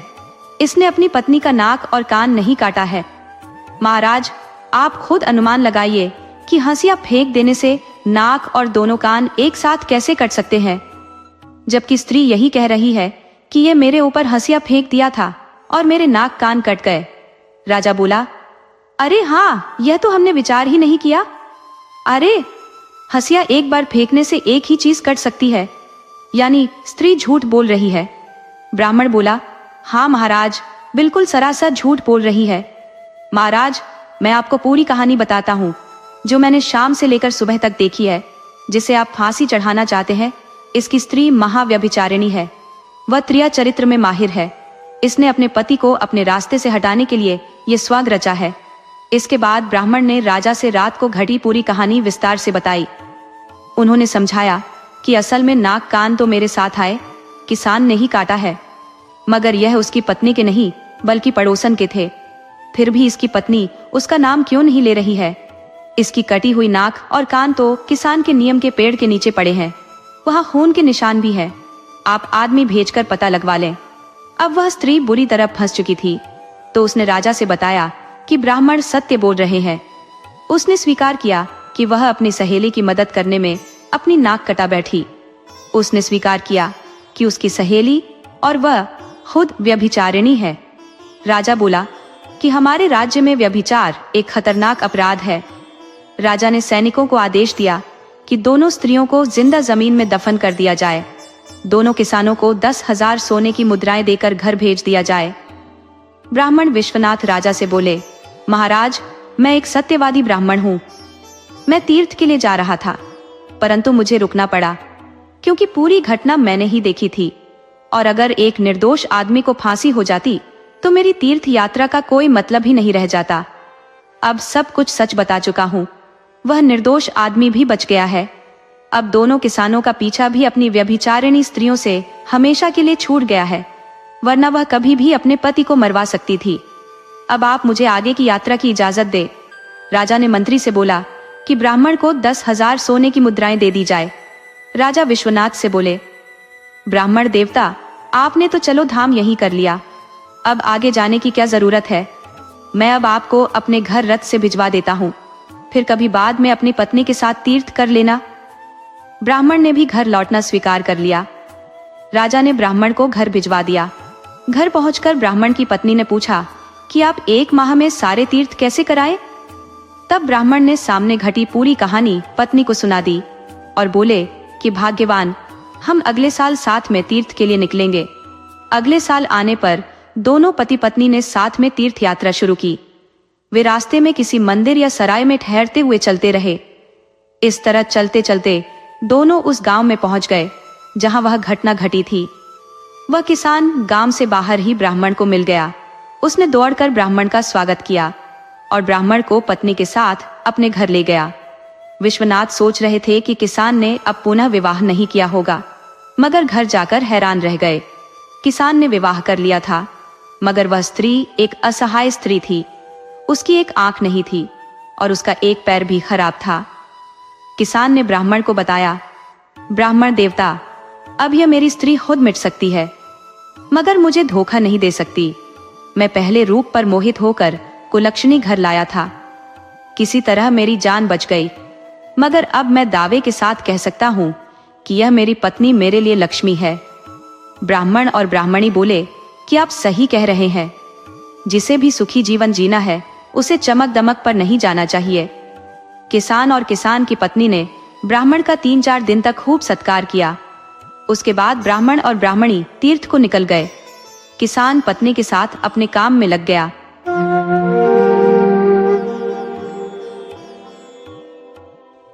ये कहानी भक्ति, भोलापन और ईश्वरीय लीला पर आधारित एक मनमोहक गाथा है, जो दिखाती है कि सच्चा प्रेम और निश्चल मन भगवान को भी भक्तों के सामने प्रकट होने पर मजबूर कर देता है। आइए कहानी शुरू करते हैं। पुराने जमाने में मानिकपुर नाम का एक नगर था, जहां धनराज नाम का एक बहुत ही अमीर सेठ रहा करता था। वह नगर के गिने चुने धनी लोगों में से एक था। उसके पास अपने नगर में 10 से ज्यादा दुकानें थी। वह अनाज, कपड़े, गहने और मेवा का थोक व्यापारी था। सेठ धनराज ज्यादा पैसा कमाने के चक्कर में दिन रात लगा रहता था। उसे बस खाने, नहाने और सोने का ही समय मिल पाता था। इसके अलावा सेठ को किसी से अन्य मुद्दों पर बात करने की फुर्सत नहीं थी। सेठ अपने काम में इस कदर खो गया था कि उसे अपना विवाह करने तक की फुर्सत नहीं मिली थी, और वह अब 30 साल से ज्यादा का हो चुका था। मगर उसे लगता था कि वह अभी 15 साल का है, तो हरकतें भी बच्चों जैसी कर देता। एक दिन उसने 20 साल की एक लड़की को भाभी जी बोल दिया। वह लड़की अभी अविवाहित थी। सेठ ने इस बात पर कोई ध्यान ही नहीं दिया, बस बिना देखे ही बोल दिया। वह सेठ के पास कोई सामान खरीदने आई थी। सेठ ने जब भाभी जी बोल दिया तो लड़की बहुत अपमानित महसूस की और गुस्से से भर गई। उसने सेठ का दिया सामान उसके ऊपर फेंक दिया और कई थप्पड़ भी जड़ डाले। वह बोली कि अरे ओ बुढ़ू, तुझे शर्म नहीं आती, छोटी बच्चियों को ऐसा बोलते हुए। सेठ ने देखा कि अरे ये तो सचमुच छोटी है और अविवाहित है, तो वह उस लड़की से माफी मांगने लगा। लड़की वहां से झल्ला कर चली गई। तब सेठ के मुनीम ने सेठ को सलाह दी कि सेठ जी, आप रोज कोई न कोई ऐसी हरकत कर देते हो जिससे आपकी दुकान पर असर पड़ रहा है। आप दुकान पर बैठा ही मत करो, आपके पास 10 दुकानें हैं। अगर आप उस दुकान पर नहीं जाते हो तब भी चल जाती है। आप सेठ हो, आपको बहुत गंभीर होने चाहिए। हम कर्मचारी कोई गलती कर देते हैं तो दुकानदारी पर कोई फर्क नहीं पड़ने वाला, मगर आप खुद मालिक हो, मालिक की गलती की माफी नहीं मिलती। नौकर गलती करे तो लोग शिकायत मालिक से करेंगे और मालिक नौकर को डांट सकता है, 2-4 थप्पड़ मार भी सकता है, मगर जब मालिक गलती करेगा तो लोग शिकायत किसके पास करेंगे? हो सकता है वे दुकान को छोड़ देने में अपनी भलाई समझे। सेठ जी, आप अपनी दुकान को नुकसान पहुंचा रहे हो। आप अपने बंगले पर रहा करो। मेरी मानो तो विवाह कर लो। आपके ऊपर भी कोई होने चाहिए जो आपकी गलतियों पर डांट सके। वैसे भी आपसे डरकर कोई कुछ न कहे, अपने स्वार्थवश कुछ न कहे, मगर मैं आपसे सच कह रहा हूँ कि आपकी उम्र निकली जा रही है। सेठ धनराज पहले तो लड़की से थप्पड़ खाया था, ऊपर से भोले मुनीम ने बेखौफ होकर खरी खरी सुना दी। सेठ का लड़कपन वाला भ्रम टूट चुका था। उसे एहसास हो गया था कि सचमुच उसकी उम्र 30 पार कर चुकी है। अमीर है तो उसकी विवाह की गुंजाइश बची है। अगर गांव में होता, गरीब होता तो फिर उसका बंटाधार हो जाता। सेठ ने सोच लिया कि वह अब विवाह कर लेगा। उसने अपने मुनीम से कहा कि मुनीम जी, आप मेरे विवाह का कोई जुगाड़ लगाए, मेरा रिश्ता पक्का कराइए। मुनीम ने कहा कि नगर में तो आपके विवाह की कोई गुंजाइश नहीं है। यहाँ लोग बेटी का विवाह 15 साल में कर देते हैं, और वैसे लड़के से जिसकी अभी मूछ न निकली हो। आप लड़की के ताऊ नजर आओगे। अब एक गुंजाइश बची है गांवों में। वहां के सेठ अपनी बेटी का विवाह बहुत समझदार बन जाने के बाद करते हैं। कोई 20 साल से ऊपर की मिलती है तो मैं आपका विवाह करा देता हूँ। मुनीम नगर से दूर सदापुर गांव में आता जाता रहता था। सदापुर में सुरेश नाम का एक सेठ रहा करता था, जिसके यहाँ मुनीम का आना जाना लगा रहता था। और एक दिन मुनीम सदापुर पहुंच गया और सेठ सुरेश के पास रात में ठहरा। उसने अपने सेठ के रिश्ते के लिए सुरेश से मदद मांगी कि आपके जानकारी में कोई लड़की दिखती हो तो आप हमारे सेठ धनराज का विवाह करा दीजिए। सुरेश बोला कि इसमें कौन सी बड़ी बात है, मेरे घर में भी एक लड़की है, वह 25 साल की हो चुकी है। उससे छोटी बेटी, छोटे बेटे सबका विवाह हो चुका है।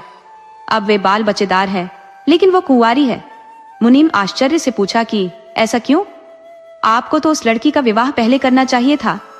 क्या लड़की में कोई कमी है या बीमारी है?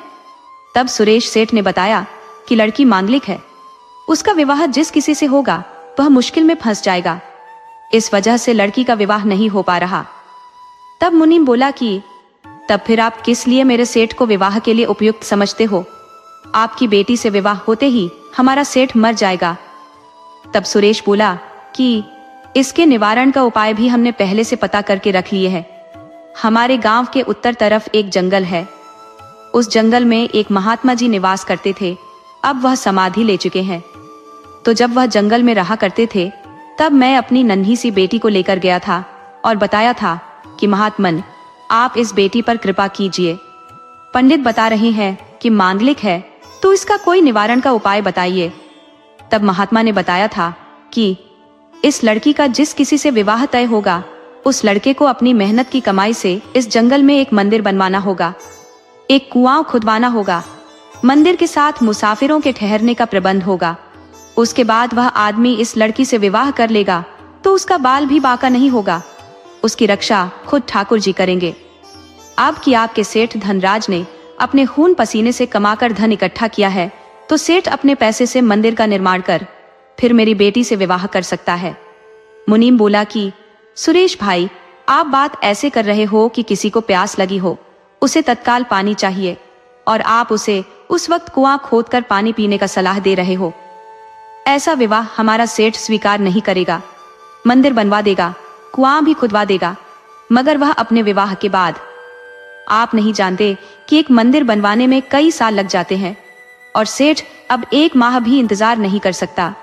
तब सुरेश सेठ बोला कि मैं कहाँ कह रहा हूँ कि सेठ 1 साल इंतजार करे।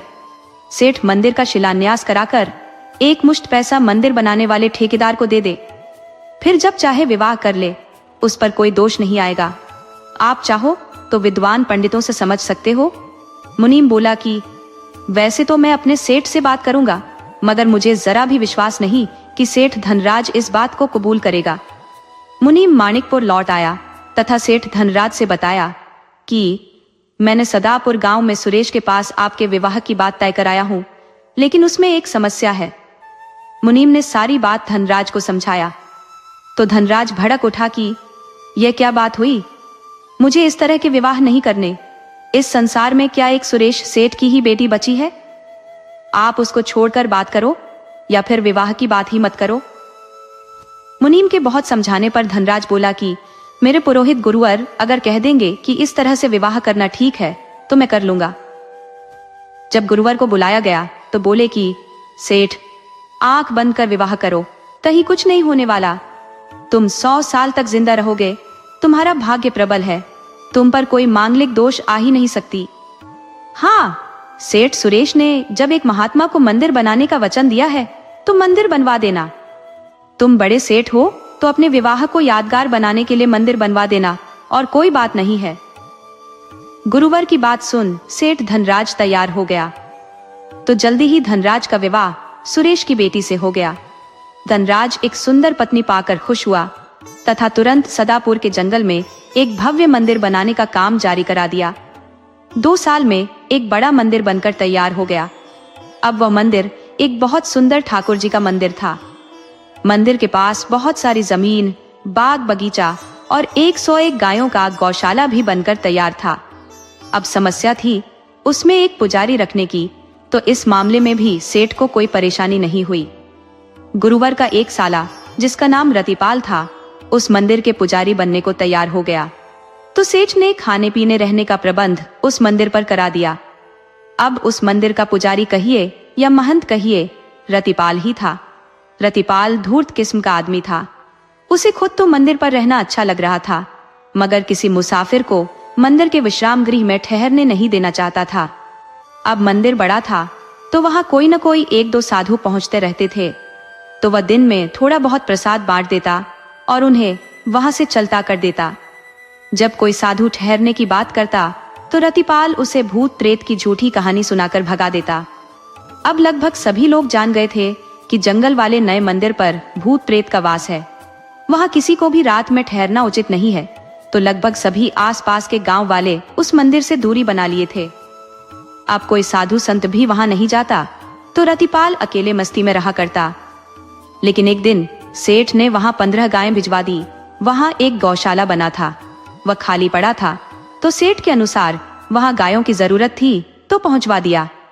लेकिन एक समस्या बढ़ गई कि अब गायों की रखवाली भी रतिपाल पर आ पड़ी, तो वह एक चरवाहे के चक्कर में पड़ गया। लेकिन भूत के डर से आसपास के गांव के चरवाहे गाय चराने पर तैयार नहीं हुए, तो दूर दराज के एक आदमी को चरवाहा रख लिया, मगर उसे तनख्वाह नहीं देनी पड़े, इसलिए चोरी का इल्जाम लगा, मार पीट कर भगा दिया। वह पुनः प्रयास कर किसी को पकड़ लाता और चरवाही कराता, मगर पगार के दिन आने से 2 रोज पहले ही कोई कमी बता उसे काम से निकाल देता। अब धीरे धीरे लोग समझ गए थे कि पुजारी धूर्त किस्म का आदमी है, तो उसके लाख ढूंढने पर न ही कोई गायों को चराने के लिए नौकर मिल पाता था, न कोई पूजा पाठ करने के लिए सहायक। साधु संत तो अब उस मंदिर की तरफ देखते भी नहीं थे, क्योंकि पुजारी रतिपाल की छल कपट की बातें सबको मालूम थी। वह किसी भी आदमी को 1 माह की पगार पर रख लेता, परंतु 15 से 20 दिन के अंदर ही उस आदमी पर कोई न कोई इल्जाम लगा भगा देता। इसीलिए अब कोई उस पुजारी के पास नौकर बनकर रहने को तैयार नहीं था। रतिपाल चाहकर भी गायों को भूखा नहीं रख सकता था। उसे पता था कि जरा सी लापरवाही उसे पुजारी पद से बेदखल कर सकती है। यहाँ बैठे बिठाए आनंद से दिन गुजर रहे हैं, तो वह सुबह में पूजा पाठ करता, उसके बाद गायों को चराने के लिए जंगल में छोड़ देता। गाय को कोई मुंह पकड़कर तो चराना नहीं था, न ही उन्हें मंदिर के गौशाला में बांधकर घास फूस खिलाना था। जंगल में इतनी ज्यादा घास थी कि गाय खुद चरकर अघा जाती थी। फिर भी गायों की रखवाली करना पड़ता था कि गाय गलती से दिशा भटक कर जंगल के काफी अंदर न चली जाए। अंदर बाघ और शेर का बसेरा था। जंगल के अंदर उनका एक अपना क्षेत्र था। उस इलाके में कोई नहीं जाता था, तो वे जानवर भी उस इलाके से बाहर नहीं आते थे। अब जब रतिपाल पर बहुत भार पड़ने लगा तो एक नौकर की तलाश तेज कर दिया। वह किसी साधु को भी बहला फुसला कर रखना चाहता था। उस जमाने में पाखंडी साधुओं की कमी नहीं थी, मगर पाखंडी साधु कामचोर होते थे। वो परिश्रम करना नहीं चाहते थे, इसलिए साधु बन जाना चाहते थे। मगर रतिपाल को कोई नहीं मिल रहा था। कहते हैं, नामी बनिया का हल भूत हाँकता है, तो बदनाम चोर की बदनसीबी साथ नहीं छोड़ती। वह चोरी छोड़ सन्यासी बन जाए, मगर उसका पिंड नहीं छूटता। जब कभी इलाके में चोरी होती है, वह सन्यासी ही जेल की शोभा बढ़ाता है। वह लाख दुहाई देता है कि मैं चोर नहीं हूं, मगर उसकी कोई नहीं सुनता। सच है, एक बार बदनामी गले लग जाए तो चाहे लाख भले बन लो, कोई विश्वास ही नहीं करता। रतिपाल एक बदनाम आदमी बन चुका था। उधर जंगल से बाहर एक गांव था मधुपुर, जहां कमल नाम का एक मंदबुद्धि लड़का रहा करता था। वह अपने चाचा चाची के साथ रहता था। उसके माता पिता की मृत्यु हो चुकी थी, तो चाचा ने भतीजे को गोद ले लिया था। कमल के चाचा चाची को अपनी कोई औलाद नहीं थी। दोनों ने औलाद के लिए सभी तरह के वैद्य को दिखाए थे। ओझा, सोखा, गुन्नी कोई बाकी नहीं था। साधु संत महात्मा सबके चक्कर लगाए थे। कोई देवी देवता का स्थान नहीं छूटा था जहां वे अपना माथा नहीं रगड़े थे। मगर एक साधु ने तो साफ मना कर दिया था कि तुम बहुत मत भटको, तुम्हारे भाग्य में तुम्हारी पत्नी से कोई औलाद नहीं लिखी है। ऐसे देखने में पता चलता है कि तेरे घर में तेरी औलाद मौजूद है, तो तुम बाहर क्यों भटक रहे हो? तुम ध्यान से देखोगे तो समझ में आ जाएगा। कमल के चाचा के समझ में आ गया था कि साधु का इशारा भतीजे की तरफ है, तो वह भतीजे को अपना पुत्र मानकर पालने लगा। अब कमल उनका एकमात्र वारिस था, परंतु कमल चाची को फूटी आंख भी नहीं सुहाता था। वह पति से नाराज हो अपने मायके गई और वहां से अपने भाई के पुत्र को ले आई। वह अपने पति से बताए कि मैं इसे गोद ले ली हूं, अब यही मेरा बेटा है। पति ने पत्नी को टोका कि ये क्या तमाशा है? जब मैं भतीजे को गोद ले हो लिया हूं, तो तुम्हें किसी बच्चे को गोद लेने की क्या जरूरत थी? तब पत्नी ने पति को आंख दिखाया कि खबरदार, जो इसे किसी का बच्चा कहा तो ये मेरे भाई का बेटा है, इसे मैंने गोद ले लिया है, ये मेरा भतीजा है। तुम अपने बेवकूफ भतीजे को गोद ले सकते हो, तो क्या मैं अपने चतुर भतीजे को गोद नहीं ले सकती? स्त्री अच्छी तरह समझ रही थी कि आधी जमीन कमल की है और आधी हमारी। आधी तो उसे हर हाल में मिल जानी है, मगर आधी को रोकना है। इसलिए अपने हिस्से की जमीन पर काबिज रहने के लिए भतीजे को ले आकर रख ली कि आधी हमारी हिस्से की जमीन उसे नहीं मिल पाए। लेकिन चाची को एक बात खटक रही थी कि उसका पालन पोषण हम करें, फिर भी आधा उसे मिल जाए। यह तो मेरे भतीजे के साथ नाइंसाफी है। तो वह अपना खराब दिमाग खपाने लगी। उसका पति एक डब्बू किस्म का आदमी था। वह पत्नी के इशारों पर नाचा करता था। वह पत्नी से इतना डरता था कि उसके सामने अपना मुंह ही नहीं खुलता था। पत्नी ने विचार कर लिया कि अब क्या करना है। वह अपने भतीजे की गलती पर भी कमल को बहुत मारती, तरह तरह के जुर्म करती। वह बिना कारण उसे मारने पीटने लगती थी। वह अपनी गलती के लिए भी कमल को पीट देती थी।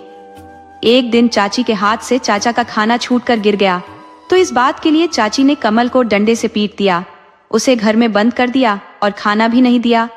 कमल बेवकूफ जरूर था, मगर उतना नहीं कि अपना भला बुरा न समझ सके। कमल को कहीं से अपनी गलती समझ नहीं आ रही थी कि मेरी गलती क्या है, चाची मुझे पीटती क्यों है, और अपने भाई के बेटे लड्डू को गलती पर भी नहीं मारती, बल्कि उसकी गलती पर भी मुझे मारती है। जब कमल को कुछ समझ नहीं आया तो चाचा से पूछ लिया कि चाचा, मुझे चाची मारती क्यों है और आप बोलते क्यों नहीं? आप उससे डरते क्यों हो? मैं देखता हूँ कि हमारे पड़ोस जो बच्चे रहते हैं उनकी माँ या चाची नहीं मारती। कोई गलती करता है तो वही पीटा जाता है, जबकि हमारे घर में चाहे कोई गलती करे, पीटना मुझे ही है। तब चाचा ने बताया कि मैं और तुम दोनों अपनी बदनसीबी लेकर आए हैं। तुम्हारी बदनसीबी है कि तुम्हारे माता पिता तुम्हें छोड़कर चले गए। मेरी बदनसीबी है कि मैं चाहकर पत्नी से लड़ाई नहीं ले सकता, वह रूठ कर चली जाएगी। स्त्री मेरी कमजोरी है। मुझे भले भोजन न मिले, मगर मुझे पत्नी चाहिए। मैं उसे अपने से दूर नहीं कर सकता। ये बदनसीबी है कि जो काम संसार में नहीं होता, हमारे घर में होता है। तुम दूसरे के गलती के लिए पीटे जाते हो। चाचा ने कमल को समझाया कि यह संसार बहुत सुंदर है, लोग पशु पक्षी से भी पुत्रवत व्यवहार करते हैं। भगवान ने इतनी सुंदर दुनिया बनाने के बाद भी एक गलती कर दी।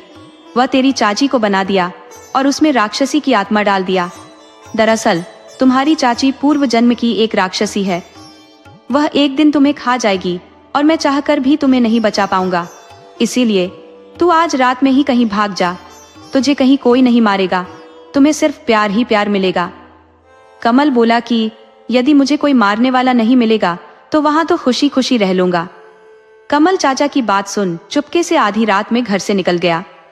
जब रात में निकला तो उसे जरा भी डर नहीं लगा। अब वह पहली बार आजाद हुआ था। वह इधर उधर रात भर स्वतंत्र घूमता रहा। न तो उसे कोई रोकने वाला था, न कोई टोकने वाला था। वह खुले आसमान के नीचे धरती पर निर्भीक होकर घूम रहा था। सुबह हुई तो जंगल में प्रवेश कर गया। जंगल के आसपास बहुत से लोग सुबह में खेत में काम करने चले गए थे, तो जंगल से लकड़ी काटने वाले लकड़हारे जंगल की तरफ चले जा रहे थे। वहीं गाय चराने वाले, बकरी भेड़ चराने वाले अपने अपने मवेशियों के साथ जंगल में जा रहे थे। कमल भी जंगल में चला गया। वह मदमस्त हो दोपहर तक जंगल में इधर उधर घूमता रहा। दोपहर होने पर उसे भूख लगी तो चाची उसे याद आई, जिसने कभी भरपेट खाना नहीं दिया था। वह अपने चाचा को याद कर रहा था, जो किसी भी तरह छुपाकर कमल को भरपेट खाना खिला देता था। चाचा भला आदमी था, वह खुद भूखा रह लेता था, मगर कमल को भूखा नहीं सोने दिया। कमल जंगल के अंदर भोजन की खोज में भटकने लगा, मगर जंगल में कोई घर नहीं दिख रहा था। सहसा उसे गाय चराता हुआ एक साधु दिखाई पड़ा। कमल को लगा कि कोई भले हमें भोजन न दे, साधु जरूर भोजन देगा।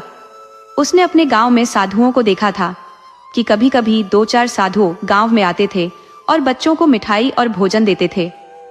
तो कमल को आस जागी कि साधु मुझे भोजन देगा। वह साधु कोई और नहीं, रतिपाल था। उसकी नजर उस 12 साल के लड़के पर पड़ी तो उसके मन में भी कुछ विचार उठा। उसने लड़के को अपने पास बुलाया और उसे बिना मांगे ही बहुत सारे लड्डू खाने को दिए। कमल लड्डू खा बहुत खुश हुआ। वह साधु से बोला, आप बहुत भले आदमी हो, क्या मुझे अपने साथ रखोगे? देखो, इनकार मत करना, मेरा इस संसार में कोई नहीं है, मैं अनाथ हूँ।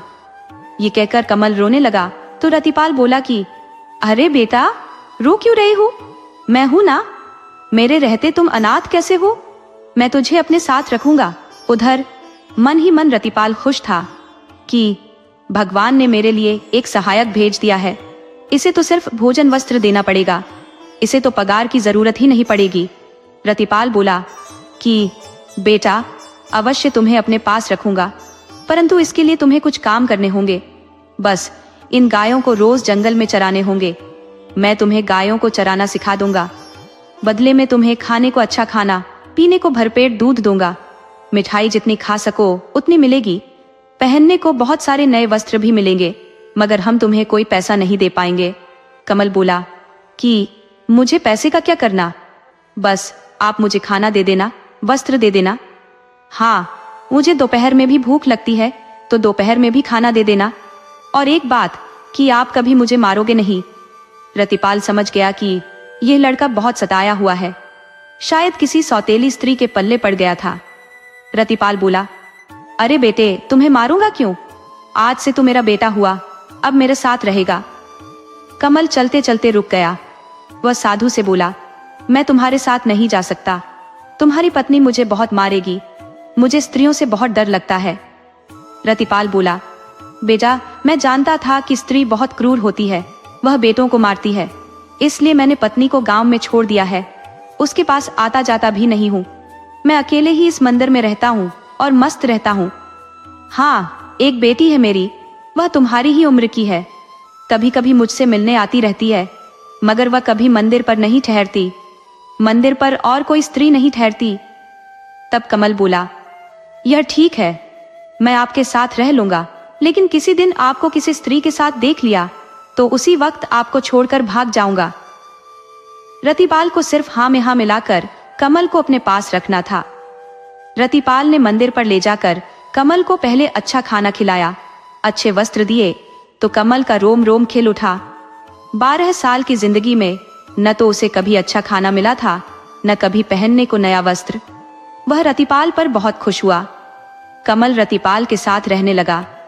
उसे खाने पीने की कोई दिक्कत नहीं हो रही थी। जिस दिन से मंदिर पर आया था उस दिन से कोई न कोई मंदिर पर छड़ावा चढ़ा जाता।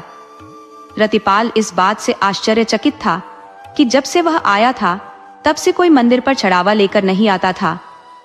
सिर्फ सेठ का आदमी महीने का राशन और वस्त्र और पूजा सामग्री पहुंचा जाता था। कभी कभी ठाकुर जी को भोग लगाने को रतिपाल खुद ही लड्डू खरीद लाता था, लेकिन अब तो 5 से 10 आदमी रोज मिठाई चढ़ा जाते थे तो रंग बिरंगे वस्त्र भी चढ़ाते रहते थे। तो कमल को किसी बात की कोई कमी नहीं थी। दूध की तो मंदिर पर नदी बहती थी। रतिपाल की तरफ से पूरी छूट थी। जितना दूध पी सको पी जाओ। गायें इतना ज्यादा दूध देती थी कि रतिपाल करता क्या, वह उसे कमल को दे देता। वह सोच रहा था कि अपनी बेटी को मंदिर पर बुलाकर रख लेता तो दुबली पतली बेटी खा पी कर मस्त हो जाती। उधर कमल को चाचा की कही बात याद आई। वास्तव में दुनिया बहुत सुंदर है, सिर्फ एक चाची को छोड़कर पूरी दुनिया अच्छी है। कमल ने विचार कर लिया कि अब वह कभी चाचा चाची के घर वापस नहीं जाएगा। उसके मजे के दिन बीतने लगे। वह जंगल में रोज गाय चराने जाता और शाम को गायों को लेकर लौट आता। वह अपने काम से बहुत खुश था। वह पुजारी रतिपाल पर भी बहुत खुश रहता, उनसे शरारत भी करता। रतिपाल भी कमल पर बहुत खुश था क्योंकि वह कोई पगार नहीं लेता था। वह मुफ्त का वफादार नौकर था, एक वफादार चेला था। रतिपाल की भरपूर सेवा करता, हाथ पैर की मालिश भी कर देता। सुबह में तो वह गाय चराने चला जाता, मगर शाम में उसे फुर्सत मिलती तो खाना बनाने की कोशिश करता, मगर अभी बना नहीं पा रहा था। सहसा एक दिन पुजारी रतिपाल की बेटी चांदनी मंदिर पर आ गई। वह पिता से मिलने के बाद लौट जाना चाहती थी कि कमल ने पूछ लिया कि पुजारी जी ये कौन है। तब पुजारी ने बताया कि ये मेरी बेटी चांदनी है। मैंने पहले भी तुमसे जिक्र किया था कि हमारी एक बेटी है। कमल बोला कि यहाँ दूध गाय पी जा रही है और आपकी बेटी गांव में पानी के लिए तरस रही है, तो आप इसे यहीं काहे नहीं रख लेते। पुजारी को भी कमल की बात जंच गई। वह पहले कई बार सोचा था। वह बेटी से बोला कि बेटी तुम यहीं रहो, मैं तुम्हारी माँ के खर्चे घर दे आऊंगा। इस तरह चांदनी मंदिर पर रह गई। अब उसे भी खाने पीने की कोई कमी नहीं थी। वह अच्छा खाना बना लेती थी तो पुजारी को खाना बनाने से मुक्ति मिल गई। रात का खाना कमल और चांदनी ही बनाते थे। कमल का व्यवहार चांदनी को बहुत अच्छा लगता था। भोला स्वभाव था उसका। चांदनी की किसी बात से इनकार नहीं करता था, मगर गलत बात पर लड़ जाता था। जैसे वह दूध पीने से इनकार करती तो लड़ जाता और उसे दूध पिलाकर ही दम लेता। इन सब बातों से चांदनी बहुत प्रभावित हुई। सोची कि ये मेरे लिए अच्छा पति साबित हो सकता है। एक लड़की को ऐसा ही पति चाहिए कि हर वक्त उसका ख्याल रखे। कमल तो ऐसा है कि कांटा मुझे चुभता है और दर्द उसको होता है। इस तरह 3-4 साल निकल गया। चांदनी तो कमल को पति मान चुकी थी, मगर कमल इस बात से बेखबर था। उसे क्या पता कि प्रेम प्यार क्या होता है। वह दिन भर गाय चराता, शाम में थोड़ा चांदनी से लड़ाई कर लेता और खा पी कर सो जाता। चांदनी ने कभी अपने मन की बात कमल से कही ही नहीं। समझती थी कि बेवकूफ है, अभी कह दी तो पिताजी से कह देगा। पिताजी मुझे यहाँ से घर भेज देंगे और किसी मूर्ख से मेरा विवाह करा देंगे। अच्छा है कि मौन होकर अपने प्रेमी के सामने रहती हूँ। असली प्रेम तो यही है। इस तरह एक दिन रतिपाल कमल से बोले कि बेटा आज एकादशी का व्रत है और तुम बड़े हो चले हो, इसलिए तुम्हें दोपहर तक तो व्रत रखने ही चाहिए। पहले तुम 12-14 साल के थे तब मैं तुम पर कोई दबाव नहीं बनाता था। मैं तुझे मिठाई देकर भेज देता था, मगर अब ऐसा नहीं कर सकता। इसीलिए चांदनी से आटा बनवा लो, थोड़ा गुड़ ले लो, नमक नहीं खाना है।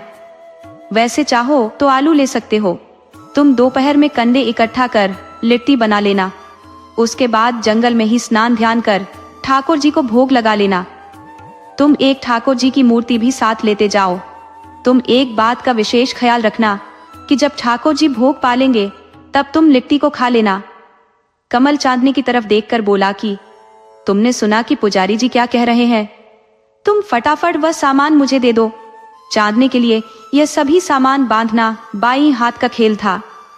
वह तुरंत बांधकर कमल को दे दी। कमल सारा सामान ले गायों के साथ जंगल में चला गया। दोपहर होने पर जंगल से कंडा इकट्ठा किया, फिर एक पोखरी में स्नान किया, आग जलाई और उस पर 5 लिट्टी बनाया। एक थैले से ठाकुर जी की मूर्ति निकाल जमीन पर रख दिया। ठाकुर जी की मूर्ति के सामने कुछ पूजा सामग्री रख, फिर पलाश के पत्तों पर लिट्टी रख ठाकुर जी को भोग लगाने के लिए आंख बंद कर आह्वान किया। कुछ देर बाद आंखें खोल देखा तो लिट्टी 5 की 5 ज्यों की त्यों पड़ी थी। तो कमल ने सोचा ठाकुर जी ने भोग नहीं लगाया। पुजारी बाबा कहे हैं कि भोग लगाने के बाद ही खाना, और चलते वक्त चांदनी ने भी चेतावनी दी थी कि खबरदार, बिना भोग लगाए मत खाना। कमल सोचा कि यह ठाकुर भोग क्यों नहीं लगा रहा। अगर भोग लगाता तो 1-2 लिट्टी तो कम हो ही गई होती। उसने पुनः आंख बंद किया और कुछ देर बाद खोला, परंतु लिट्टी एक भी कम नहीं हुई। उसने मान लिया कि ठाकुर जी ने भोग नहीं लगाया। उसका हाल भूख से बेहाल हो रहा था। भोग नहीं लगाने पर वह ठाकुर जी पर बहुत नाराज हुआ। उसे बार बार आंख बंद करते खोलते 12 से 4 बज गए, मगर ठाकुर ने भोग नहीं लगाया। तब कमल मन ही मन बड़बड़ाया कि हमारा पुजारी भी बदमाश आदमी है, उल्टे सीधे काम देता रहता है। अब ठाकुर की पूजा की क्या जरूरत थी? उस आदमी की पूजा क्या करना जिसे लोग चोर कहते हैं। पुजारी को नहीं पता कि यह ठाकुर स्त्रियों का आशिक है। अगर किसी गोपी के चक्कर में फंस गया तो नहीं भी आएगा और मुझे भूखे मार डालेगा। उसने पुनः आंख बंद की और बोला कि अरे ठाकुर, मुझे भूखे मार डालोगे तब आओगे? अरे पहले भोग लगा जाओ, फिर किसी गोपी से मिलते रहना। शास्त्रों में ऐसा कहा गया है कि भगवान सिर्फ 2 ही लोगों को दर्शन देते हैं, या तो परम ज्ञानी हो या फिर महामूर्ख। भगवान ने जान लिया कि यह चरवाहा मेरा परम भक्त है। इसके मन में दुनिया की कोई मैला नहीं भरी है, बिल्कुल शुद्ध भक्त है। हमें इसके साथ लीला करनी चाहिए। भगवान को तो बस इच्छा की देर है। मन में इच्छा हुई और आ गए चरवाहे के पास। वह बैठकर लिट्टी खाने लगे। कमल ने जब आंख खोली तो सामने भगवान को देख बहुत खुश भी हुआ और नाराज भी हुआ। वह भगवान से बोला, देखने में कितना सुंदर लगते हो, कितना कोमल हो, परंतु हो बड़े कठोर, 1 नंबर के बदमाश हो, बड़ी निर्दयी हो। भूखे मार डाला। पहले आ जाते तो क्या हो जाता, परंतु आते कैसे? तुम तो अपने बस में हो ही नहीं, तभी तो स्त्रियां तुम्हें नचाती हैं। दिन भर गोपियों के पीछे लगे रहते हो। मैं तुम्हारे गले लगकर देखूंगा कि स्त्रियां तुमसे लिपटना क्यों चाहती हैं, तुम्हें छोड़ती ही नहीं।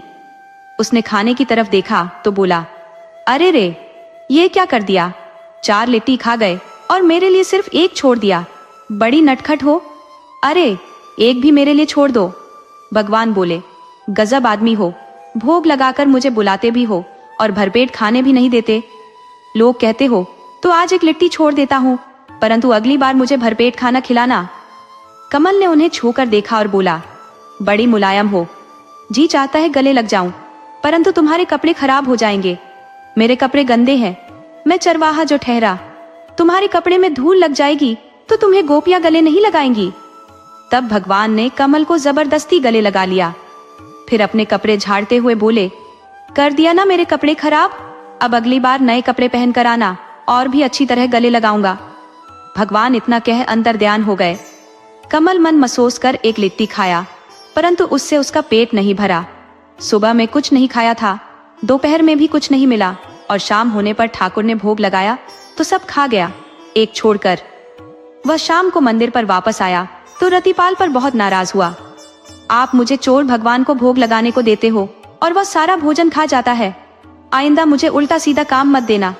वह चांदनी पर भी झल्लाया कि 1 पाव आटा देती हो, 1 पाव में मेरा क्या होगा? क्या मैं 2 साल का बच्चा हूँ?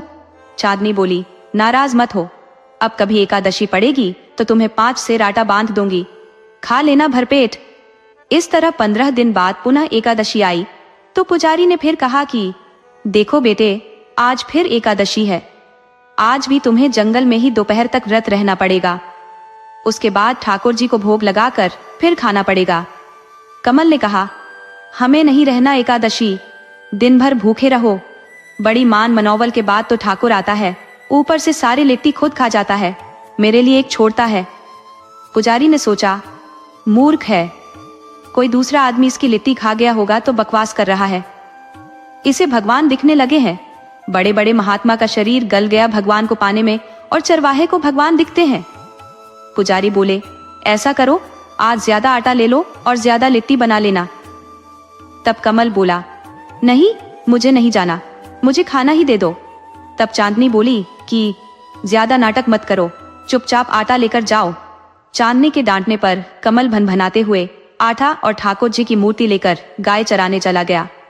दोपहर में कंडा इकट्ठा किया, पोखर में स्नान किया, फिर लिट्टी बनाया और ठाकुर जी की मूर्ति सामने रख भोग लगाया।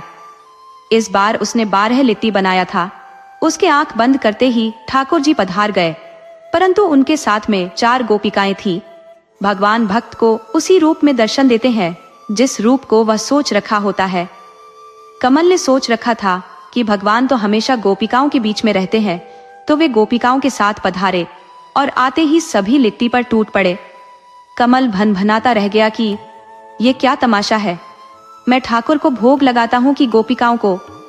तुमने तो हजारों पत्नियां रखी है, हजारों गोपिकाएं रखी है, परंतु अपने सिर पर ज्यादा जुर्म रखे हो तो तुम जानो, मैं तुम्हारी पूजा हूँ, तुम्हारी पत्नी की नहीं। मेरे को क्यों परेशान कर रहे हो? आज भी उसे एक ही लिट्टी मिली। भगवान बोले कि वह जमाना अब नहीं रहा कि एक को निमंत्रण दे दो और पूरे परिवार को भूखा रखो। अब भोग तुम्हें हमारे पूरे खानदान को लगाने पड़ेंगे, चाहे इसके लिए खुश रहो या नाराज रहो, मुझे कोई फर्क नहीं पड़ता। अगली बार 1.25 मन की लिट्टी लगाना। कमल भगवान से बहुत नाराज होकर बोला, मैंने तुम्हारे पूरे खानदान को भोग लगाने का ठेका नहीं ले रखा है, अब तुम्हें आना होगा तो अकेले ही आना। ठाकुर जी बोले, अरे तुम बस इतने से घबरा गए, अगली बार तो मेरी 1000 पत्नियां भी आएंगी। कमल बोला, हमने कोई भोजशाला नहीं खोल रखा है कि मुंह उठाए सभी चले आ रहे हो, अब आना होगा तो अकेले आना। ठाकुर जी बोले, देखो मेरी इज्जत की बात है, तुम अवश्य ही ज्यादा भोजन बनाना। भगवान इतना कहे अंतर्ध्यान हो गए। कमल को आज भी एक ही लिट्टी मिली। वह जब मंदिर पर आया तो बहुत झल्लाया। वह अपने पुजारी पर बहुत नाराज हुआ कि आपने मुझे फालतू के चक्कर में फंसा दिया है। ये ठाकुर तो दिन प्रतिदिन लालची होता जा रहा है। अब वह पूरे खानदान के साथ भोग लगाने आएगा, अकेले आएगा तो उसकी इज्जत घट जाएगी। आप ठाकुर को ही भोग लगाने को क्यों कहते हो? हम दूसरे भगवान को भी तो भोग लगा सकते हैं। पुजारी बोले, तुम्हें ठाकुर को भोग लगाने में समस्या क्या है? कमल बोला, जिस पर बीतती है वही जानता है। ठाकुर अपने गोपिकाओं के साथ आता है और सारा भोजन खा जाता है। पुजारी समझे कि अब जरूर यह कमल कोई बड़ी बदमाशी कर रहा है। जंगल में खाना किसी को खिला देता है और हमारे सामने नाटक करता है, परंतु अगली बार खुद इसका पीछा करूंगा कि आखिर यह आटा को करता क्या है, या फिर इस मूर्ख का भोजन कोई धोखे से खा जाता है। आगे फिर 15 दिन बाद एकादशी आई तो पुजारी ने कहा, बेटा आज फिर एकादशी है, तुम्हें आज भी जंगल में ही भोजन बनाने पड़ेंगे। तुम जितना चाहो आटा ले लो, गुरालू ले लो। तब कमल एकादशी का नाम सुनते ही भड़क गया कि मुझे आज जंगल जाना ही नहीं है, आप आज खुद जंगल जाओ। पुजारी बोले कि मैं कैसे जा सकता हूँ, मुझे यहाँ बहुत काम है, पूजा करना है। वह पुजारी से साफ इनकार कर गया कि मैं आज गाय चराने नहीं जाऊंगा, चाहे आप मुझे मंदिर से निकाल दो। तब चांदनी बोल पड़ी कि फिर तुम आज फालतू की बात करने लगे।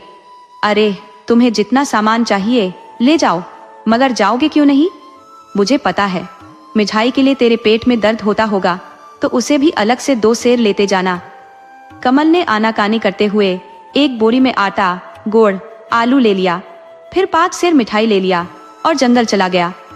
तब रतिपाल अपनी बेटी चांदनी से बोला कि बेटी, कमल जंगल में आरा फेंक रहा है या फिर उसे कोई बेवकूफ बना रहा है। चलो हम आज उसका पीछा करते हैं कि आटे का कर क्या रहा है। रतिपाल अपनी बेटी के साथ जंगल में जाकर छुप गए। उन्होंने देखा कमल कंडा इकट्ठा किया, फिर पोखर में स्नान किया, फिर पूरे आटे का लिट्टी बनाया। उसने पूरे 400 लिट्टी बनाई। फिर उसने ठाकुर जी की मूर्ति रख ठाकुर जी को भोग लगाने को कहा। चांदनी और रतिपाल ने देखा कि स्वयं ठाकुर जी अपनी पटरानियों के साथ पधारे और सभी लिट्टी टुकड़े टुकड़े कर बांट कर खा गए। वे कमल की मिठाई छीन कर खा गए।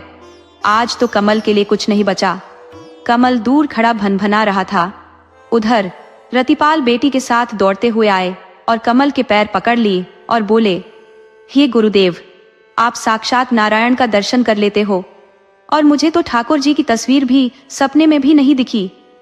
आज से महंत आप हुए और मैं आपका चेला हुआ, क्योंकि आपका चेला बनना भी परम सौभाग्य की बात है। भगवान तो कब का अंतर ध्यान हो चुके थे। वह सिर्फ पुजारी रतिपाल की आंखें खोलना चाहते थे, उन्हें भक्ति मार्ग पर लाना चाहते थे। कमल जल्दी से पुजारी जी से पैर छुड़ाया और दूर खड़ा होकर झल्लाने लगा, तो पुजारी उसे लेकर मंदिर पर आए और कमल को पुजारी बना दिया। तब कमल बोला, मुझे कोई साधु संत नहीं बनना, पहले मैं विवाह करूंगा, आप मेरा विवाह कराओ। ये सुनकर चांदनी सदमे में आ गई। वह अपने पिता से कह नहीं सकती थी कि मेरा विवाह कमल से करा दो, तो वह ठाकुर जी से ही प्रार्थना की कि हे प्रभु, आप ही कोई यत्न करो। पुजारी जी ने जब यह बात अन्य से बताई तो मंदिर पर जमघट लग गया। धनराज सेठ ने सुना कि कमल परम भक्त है, उसे भगवान साक्षात दर्शन देते हैं, तो वह अपनी बेटी से विवाह कराने को तैयार हो गया। बोला कि पुजारी जी, आप कमल को मेरे घर भेज देना, बाकी तो हम संभाल लेंगे। दूसरे दिन शाम हुई तो कमल पुजारी पर झल्लाया कि अभी मेरे विवाह का क्या हुआ। तब पुजारी ने बताया कि बस आपके जाने भर की देर है, आप सेठ धनराज के पास जाओ, वहीं मैंने आपका विवाह तय कर दिया है, आप अपनी पत्नी को ले आओ। कमल रात में ही चल दिया तो चांदनी की हालत खराब हो गई। उसे लगा कि कमल उसे अब नहीं मिल पाएगा, मुझे अब अपनी जान दे देनी चाहिए। मैं अपनी आंखों के सामने किसी दूसरी लड़की को बर्दाश्त नहीं कर सकती। वह मंदिर से निकल जंगल की नदी की तरफ चल दी। तभी उसे एक सुंदर लड़का मिला। बोला कि हे देवी, तुम इधर कहाँ जा रही हो? तुम्हें तो सेठ धनराज के घर होने चाहिए। सेठ की लड़की किसी दूसरे से प्यार करती है और वह इस वक्त घर छोड़कर भाग गई है। सेठ की इज्जत मिट्टी में मिलने वाली है। अब तुम ही उसकी इज्जत बचा सकती हो और अपने प्रेमी को पा सकती हो। चांदनी लड़के से कुछ पूछती, तब तक लड़का गायब हो चुका था। चांदनी समझ गई कि ये कोई लड़का नहीं था, स्वयं ठाकुर जी थे। वह तेजी से भागती हुई सेठ के घर पहुंच गई। सेठ काफी बेचैन था कि अब क्या करे। घर में एक नई लड़की देख सेठ ने अपनी इज्जत बचाने के लिए कमल से उस लड़की का ही विवाह करा दिया और सुबह में लड़की की विदाई कर दिया। उधर मंदिर पर पुजारी के पसीने छूट रहे थे कि उसकी खुद की बेटी कहाँ भाग गई, यहाँ तो मेरी नाक कट जाएगी। मगर जब सुबह में कमल अपनी पत्नी को लेकर मंदिर पर आया तो पुजारी की जान में जान आई। वह दूर से ही पहचान लिया था कि कमल के साथ चांदनी है। पुजारी अपनी गलती पर पछता रहा था कि मुझे तो खुद ही चांदनी का विवाह कमल जैसे महात्मा से करा देने चाहिए था, मगर भगवान की लीला, चांदनी ने अपने प्रेमी को पा लिया था। दूसरे दिन से मंदिर पर मेला लगने लगा था। कमल दास की एक झलक पाने को लोग बेताब हो रहे थे। जीवन की सबसे बड़ी पूंजी निश्चल मन और सच्ची लगन है। अगर आपका प्रेम या भक्ति सच्ची है तो स्वयं भगवान आपकी हर इच्छा पूरी करते हैं और जीवन की कठिन से कठिन बाधाओं को भी दूर कर देते हैं।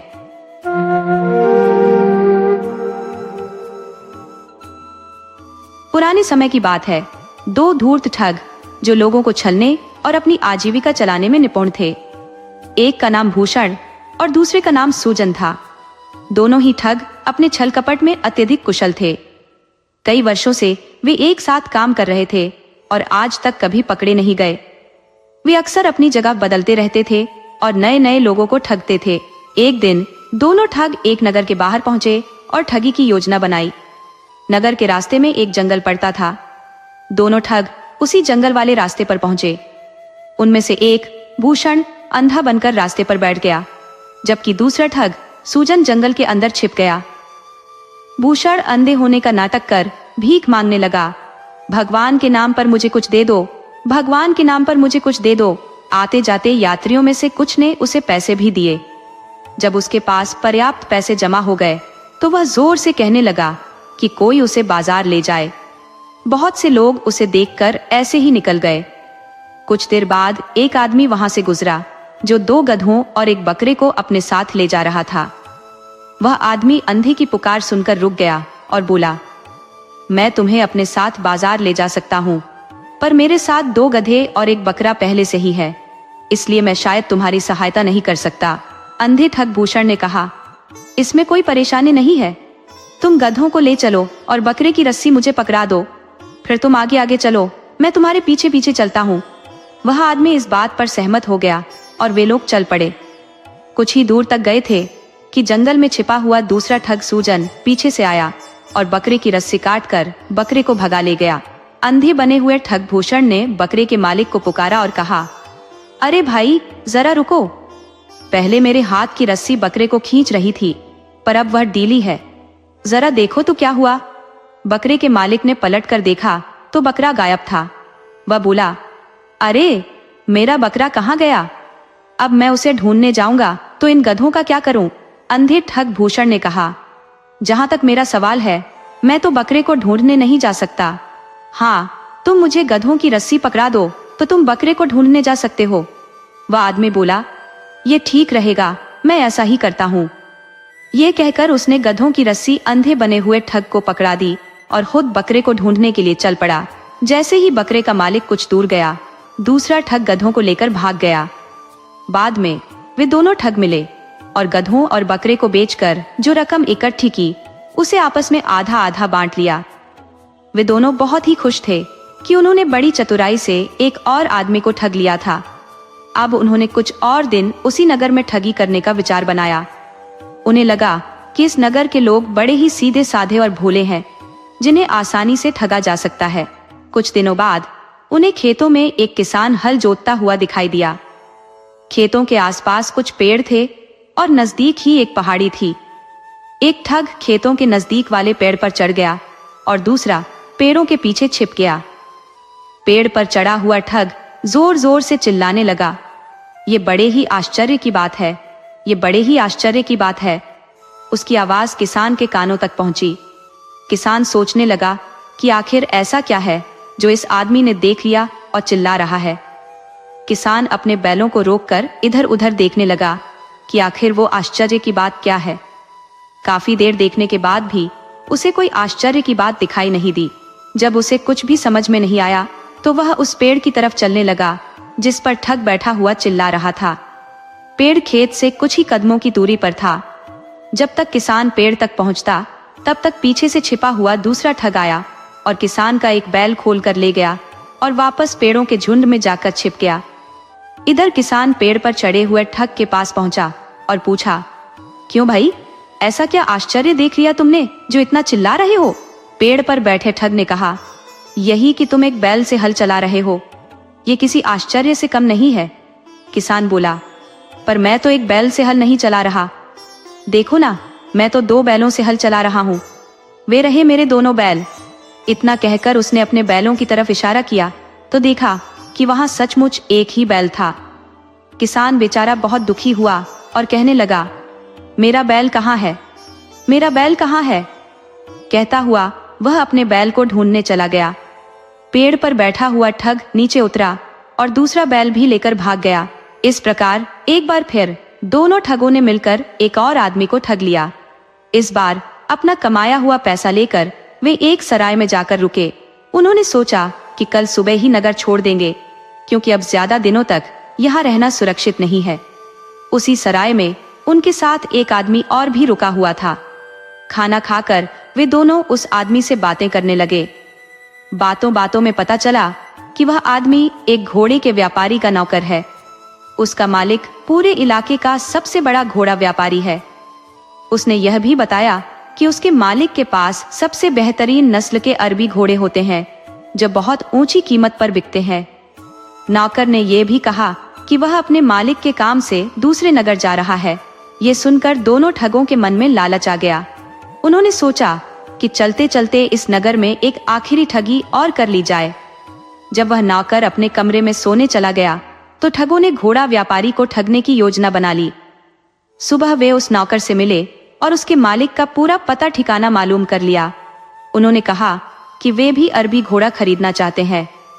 इसके बाद वह नौकर दूसरे नगर की तरफ चला गया और वे दोनों ठग उसी नगर में घोड़ा व्यापारी के पास जा पहुंचे। इस बार फिर से एक ठग अंधा बन गया। वे दोनों व्यापारी से मिले। एक ठग ने व्यापारी को बताया कि यह मेरा अंधा भाई है, हम लोग आपसे एक अरबी घोड़ा खरीदना चाहते हैं। व्यापारी ने उन्हें सबसे खास और बेहतरीन अरबी घोड़ा दिखाया। तब एक ठग ने कहा कि मैं घोड़े को पहले सवारी करके परखना चाहता हूँ, इसलिए मैं उसे कुछ दूर तक दौड़ाना चाहता हूँ। जब तक मैं वापस लौटूंगा मेरा अंधा भाई आपके पास ही रहेगा। व्यापारी को इसमें कोई परेशानी नहीं थी, परंतु ठगों की चाल यह थी कि घोड़े को ले जाने वाला ठग वापस लौटकर नहीं आएगा और बाद में अंधा बना हुआ ठग भी उन्हें चकमा देकर भाग जाएगा। अपनी योजना के अनुसार एक ठग घोड़े को परखने के लिए सवार होकर निकल गया। कुछ देर बीत गई, परंतु वह घोड़ा लेकर वापस नहीं आया। तब अंधे बने हुए ठग ने कहा, बहुत देर हो गई, परंतु मेरा भाई अभी तक लौटा नहीं। व्यापारी बोला, चिंता मत करो, चलो मेरे साथ, तुम्हारा भाई यहीं कहीं आसपास ही होगा। व्यापारी अंधे को अपने साथ लेकर चल पड़ा।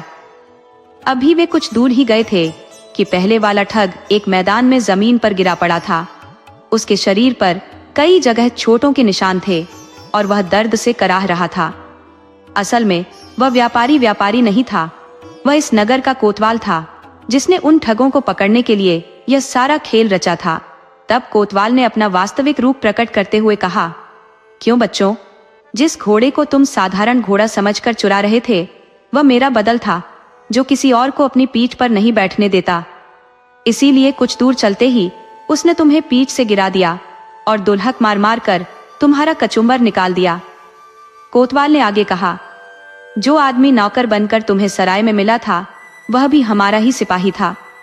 पिछले कई दिनों से हमें तुम्हारी शिकायतें मिल रही थी, इसीलिए मैंने यह योजना बनाई थी।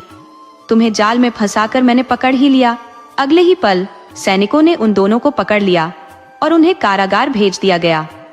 इस प्रकार जो लोग दूसरों को ठग रहे थे वे अब खुद ही जाल में फंसकर जेल पहुंच चुके थे और उन्हें अपने किए हुए बुरे कर्मों की सजा मिल गई। ब्रिज क्षेत्र की हर इंच जमीन पर पतिव्रता सुशीला की महिमा गाई जाती थी। लोग कहते थे कि अगर साक्षात पतिव्रता नारी के दर्शन करना हो तो सुशीला देवी के दर्शन करो। सुशीला की जिंदगी का हर पल अपने पति के लिए था। पति के दर्शन किए बिना वह जल तक नहीं पीती थी। एक बार वह अपनी सहेली के यहाँ गई। सहेली का पति प्रदेश गया हुआ था, लेकिन खाने के लिए सहेली ने नाना प्रकार के स्वादिष्ट व्यंजन पकाए थे। यह देखकर सुशीला हक्की बक्की रह गई। वह तो अपने पति की अनुपस्थिति में एक बूंद तक ग्रहण करने की बात नहीं सोच सकती थी। इसीलिए वह बोली, बहन, तुम कैसी स्त्री हो? तुम्हारे पति तो प्रदेश में है और तुमने अपने लिए इतनी तरह के व्यंजन पकाए हैं। भला एक पतिव्रता के लिए यह सब शोभा देता है?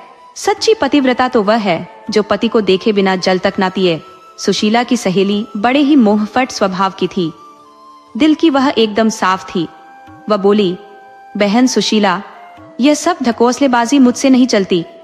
अगर मैं अपने पति के बाहर होने पर भी अच्छा खाना खाती हूँ तो इसका मतलब यह तो नहीं कि मैं उन्हें नहीं चाहती। मैं जैसी खुश उनके सामने रहती हूँ वैसे ही उनके पीछे भी। अगर कोई मुझ पर उंगली उठाने पर तुला होगा तो मैं उसे रोक नहीं सकती।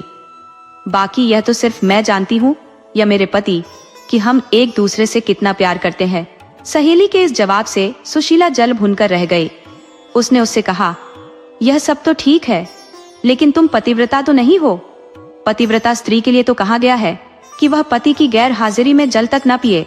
सहेली ने इसका भी करारा जवाब देते हुए कहा, ऐसी बातों को मैं नहीं मानती। ये बातें मेरे ठेके से बाहर है। अंततः बात यहाँ तक बढ़ गई कि सुशीला तुरंत घर लौट आई। घर आकर सारा किस्सा उसने अपने पति को बताया।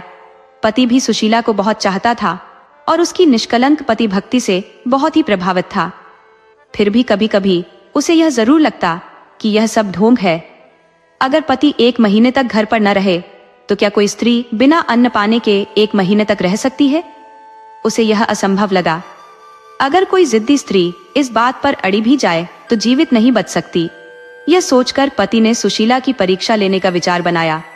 कई दिनों तक वह तरह तरह से सुशीला को कसौटियों पर कसता रहा, लेकिन सुशीला हर बार खरी उतरती। कभी वह स्नान में देरी करता तो कभी खेत से दोपहर ढले लौटता। कभी कभी तो ऐसा होता कि भोजन सामने होने पर भी वह बहाना बनाकर बाहर निकल जाता और दिन ढलने के बाद लौटता। लेकिन सुशीला ने कभी भी पति के खाने से पहले पानी तक न पिया। एक दिन सुशीला के पति ने कहा, आज मेरा मन खीर और पूरियां खाने का हो रहा है, इसीलिए खूब इलायची, गरी और चिरौंजी किशमिश डालकर खीर बनाओ। ये दोनों चीजें सुशीला को भी बहुत पसंद थी। इसीलिए उसने बड़े मन से ये चीजें बनाई। केसर और इलायची की सुगंध से बनाते समय ही सुशीला के मुंह में पानी आ गया। ये सब चीजें बनाने के बाद सुशीला ने अपने पति से झटपट स्नान कर लेने को कहा, लेकिन पति को तो उसी दिन उसके धैर्य की परीक्षा लेनी थी, इसीलिए काफी देर तक वह टहलता रहा। सुशीला के कई बार कहने पर वह हार कर नहाने के लिए चला पड़ा। नहाने में भी उसने काफी देर लगा दी। इधर सुशीला की भूख के मारे आंतें कुलबुलाने लगी, लेकिन जैसे ही देहरी के बाहर उसे पति की खड़ाओं की आवाज सुनाई दी, उसे दिलासा मिला कि अब तो खाने का समय आ ही गया है। परंतु यह क्या? पति ने जैसे ही घर की देहरी के अंदर पैर रखा, उसका पैर फिसल गया और वह चारों खाने चित होकर फैल गया। उसके हाथों में जो सामान था वह इधर उधर बिखर गया और उसकी आंखें फैल गई। ये देखकर सुशीला जिस हालत में थी वैसे ही दौड़ी और पास आकर अपने पति का सिर हिलाया, आवाज दी, लेकिन सब बेकार। पति अगर जिंदा होता तो बोलता ही, लेकिन उसके तो प्राण पखेरु उड़ चुके थे, इसलिए वह कैसे बोलता? सुशीला की आंखें डबडबा गई और गला भर आया। उसका मन हुआ कि धर मार कर रो पड़े, लेकिन तभी उसे खीर और पूरियों का ध्यान आया। उसने सोचा कि ये पति तो मर ही गए हैं, रोने से जिंदा तो नहीं होंगे। हाँ, आस पड़ोस के लोग जरूर आ जाएंगे और तब खीर पूरी खाने का मौका चला जाएगा। इसीलिए बेहतर यही होगा कि पहले मैं खीर और पूरियां खा लूं, फिर रोना धोना शुरू करूंगी। ये सोचकर वह चुप हो गई और जल्दी जल्दी खीर खाने लगी। अगले दिन के लिए भी उसने कुछ खीर रख ली, क्योंकि उसके खराब होने का डर नहीं था। असल में पति मरा नहीं था, बल्कि मरने का नाटक कर रहा था। इसीलिए अपनी पत्नी की सारी हरकतें वह देखता रहा। जब सुशीला खा चुकी तो झटपट मुंह धोकर पति के पास आकर उसके सीने से चिपट कर रोने लगी। रोते हुए कहने लगी, तुम तो चले परम धाम को, हम यहाँ कैसे रहेंगे? उसका पति कुछ देर तक उसके नकली प्रेम और दुख को सहन करता रहा, लेकिन अंततः उसे रहा नहीं गया और जैसे ही सुशीला ने अपना वाक्य पूरा किया, वैसे ही उसके पति ने उससे मिलता जुलता वाक्य कह दिया। पति का जवाब सुनते ही सुशीला की हालत ऐसी हो गई कि काटो तो खून न निकले। उसे क्या पता था कि उसका पति नाटक कर रहा है और उसकी परीक्षा ले रहा है। मन ही मन रहकर सुशीला अपने आप को कोसती रही कि यह क्या किया, क्यों न जबान पर काबू रखकर बुद्धि से काम लिया। इसके बाद फिर कभी किसी ने सुशीला के मुंह से अपने पतिव्रता धर्म की तारीफ नहीं सुनी। पहले जैसी हाँकना अब सुशीला ने बंद कर दिया था।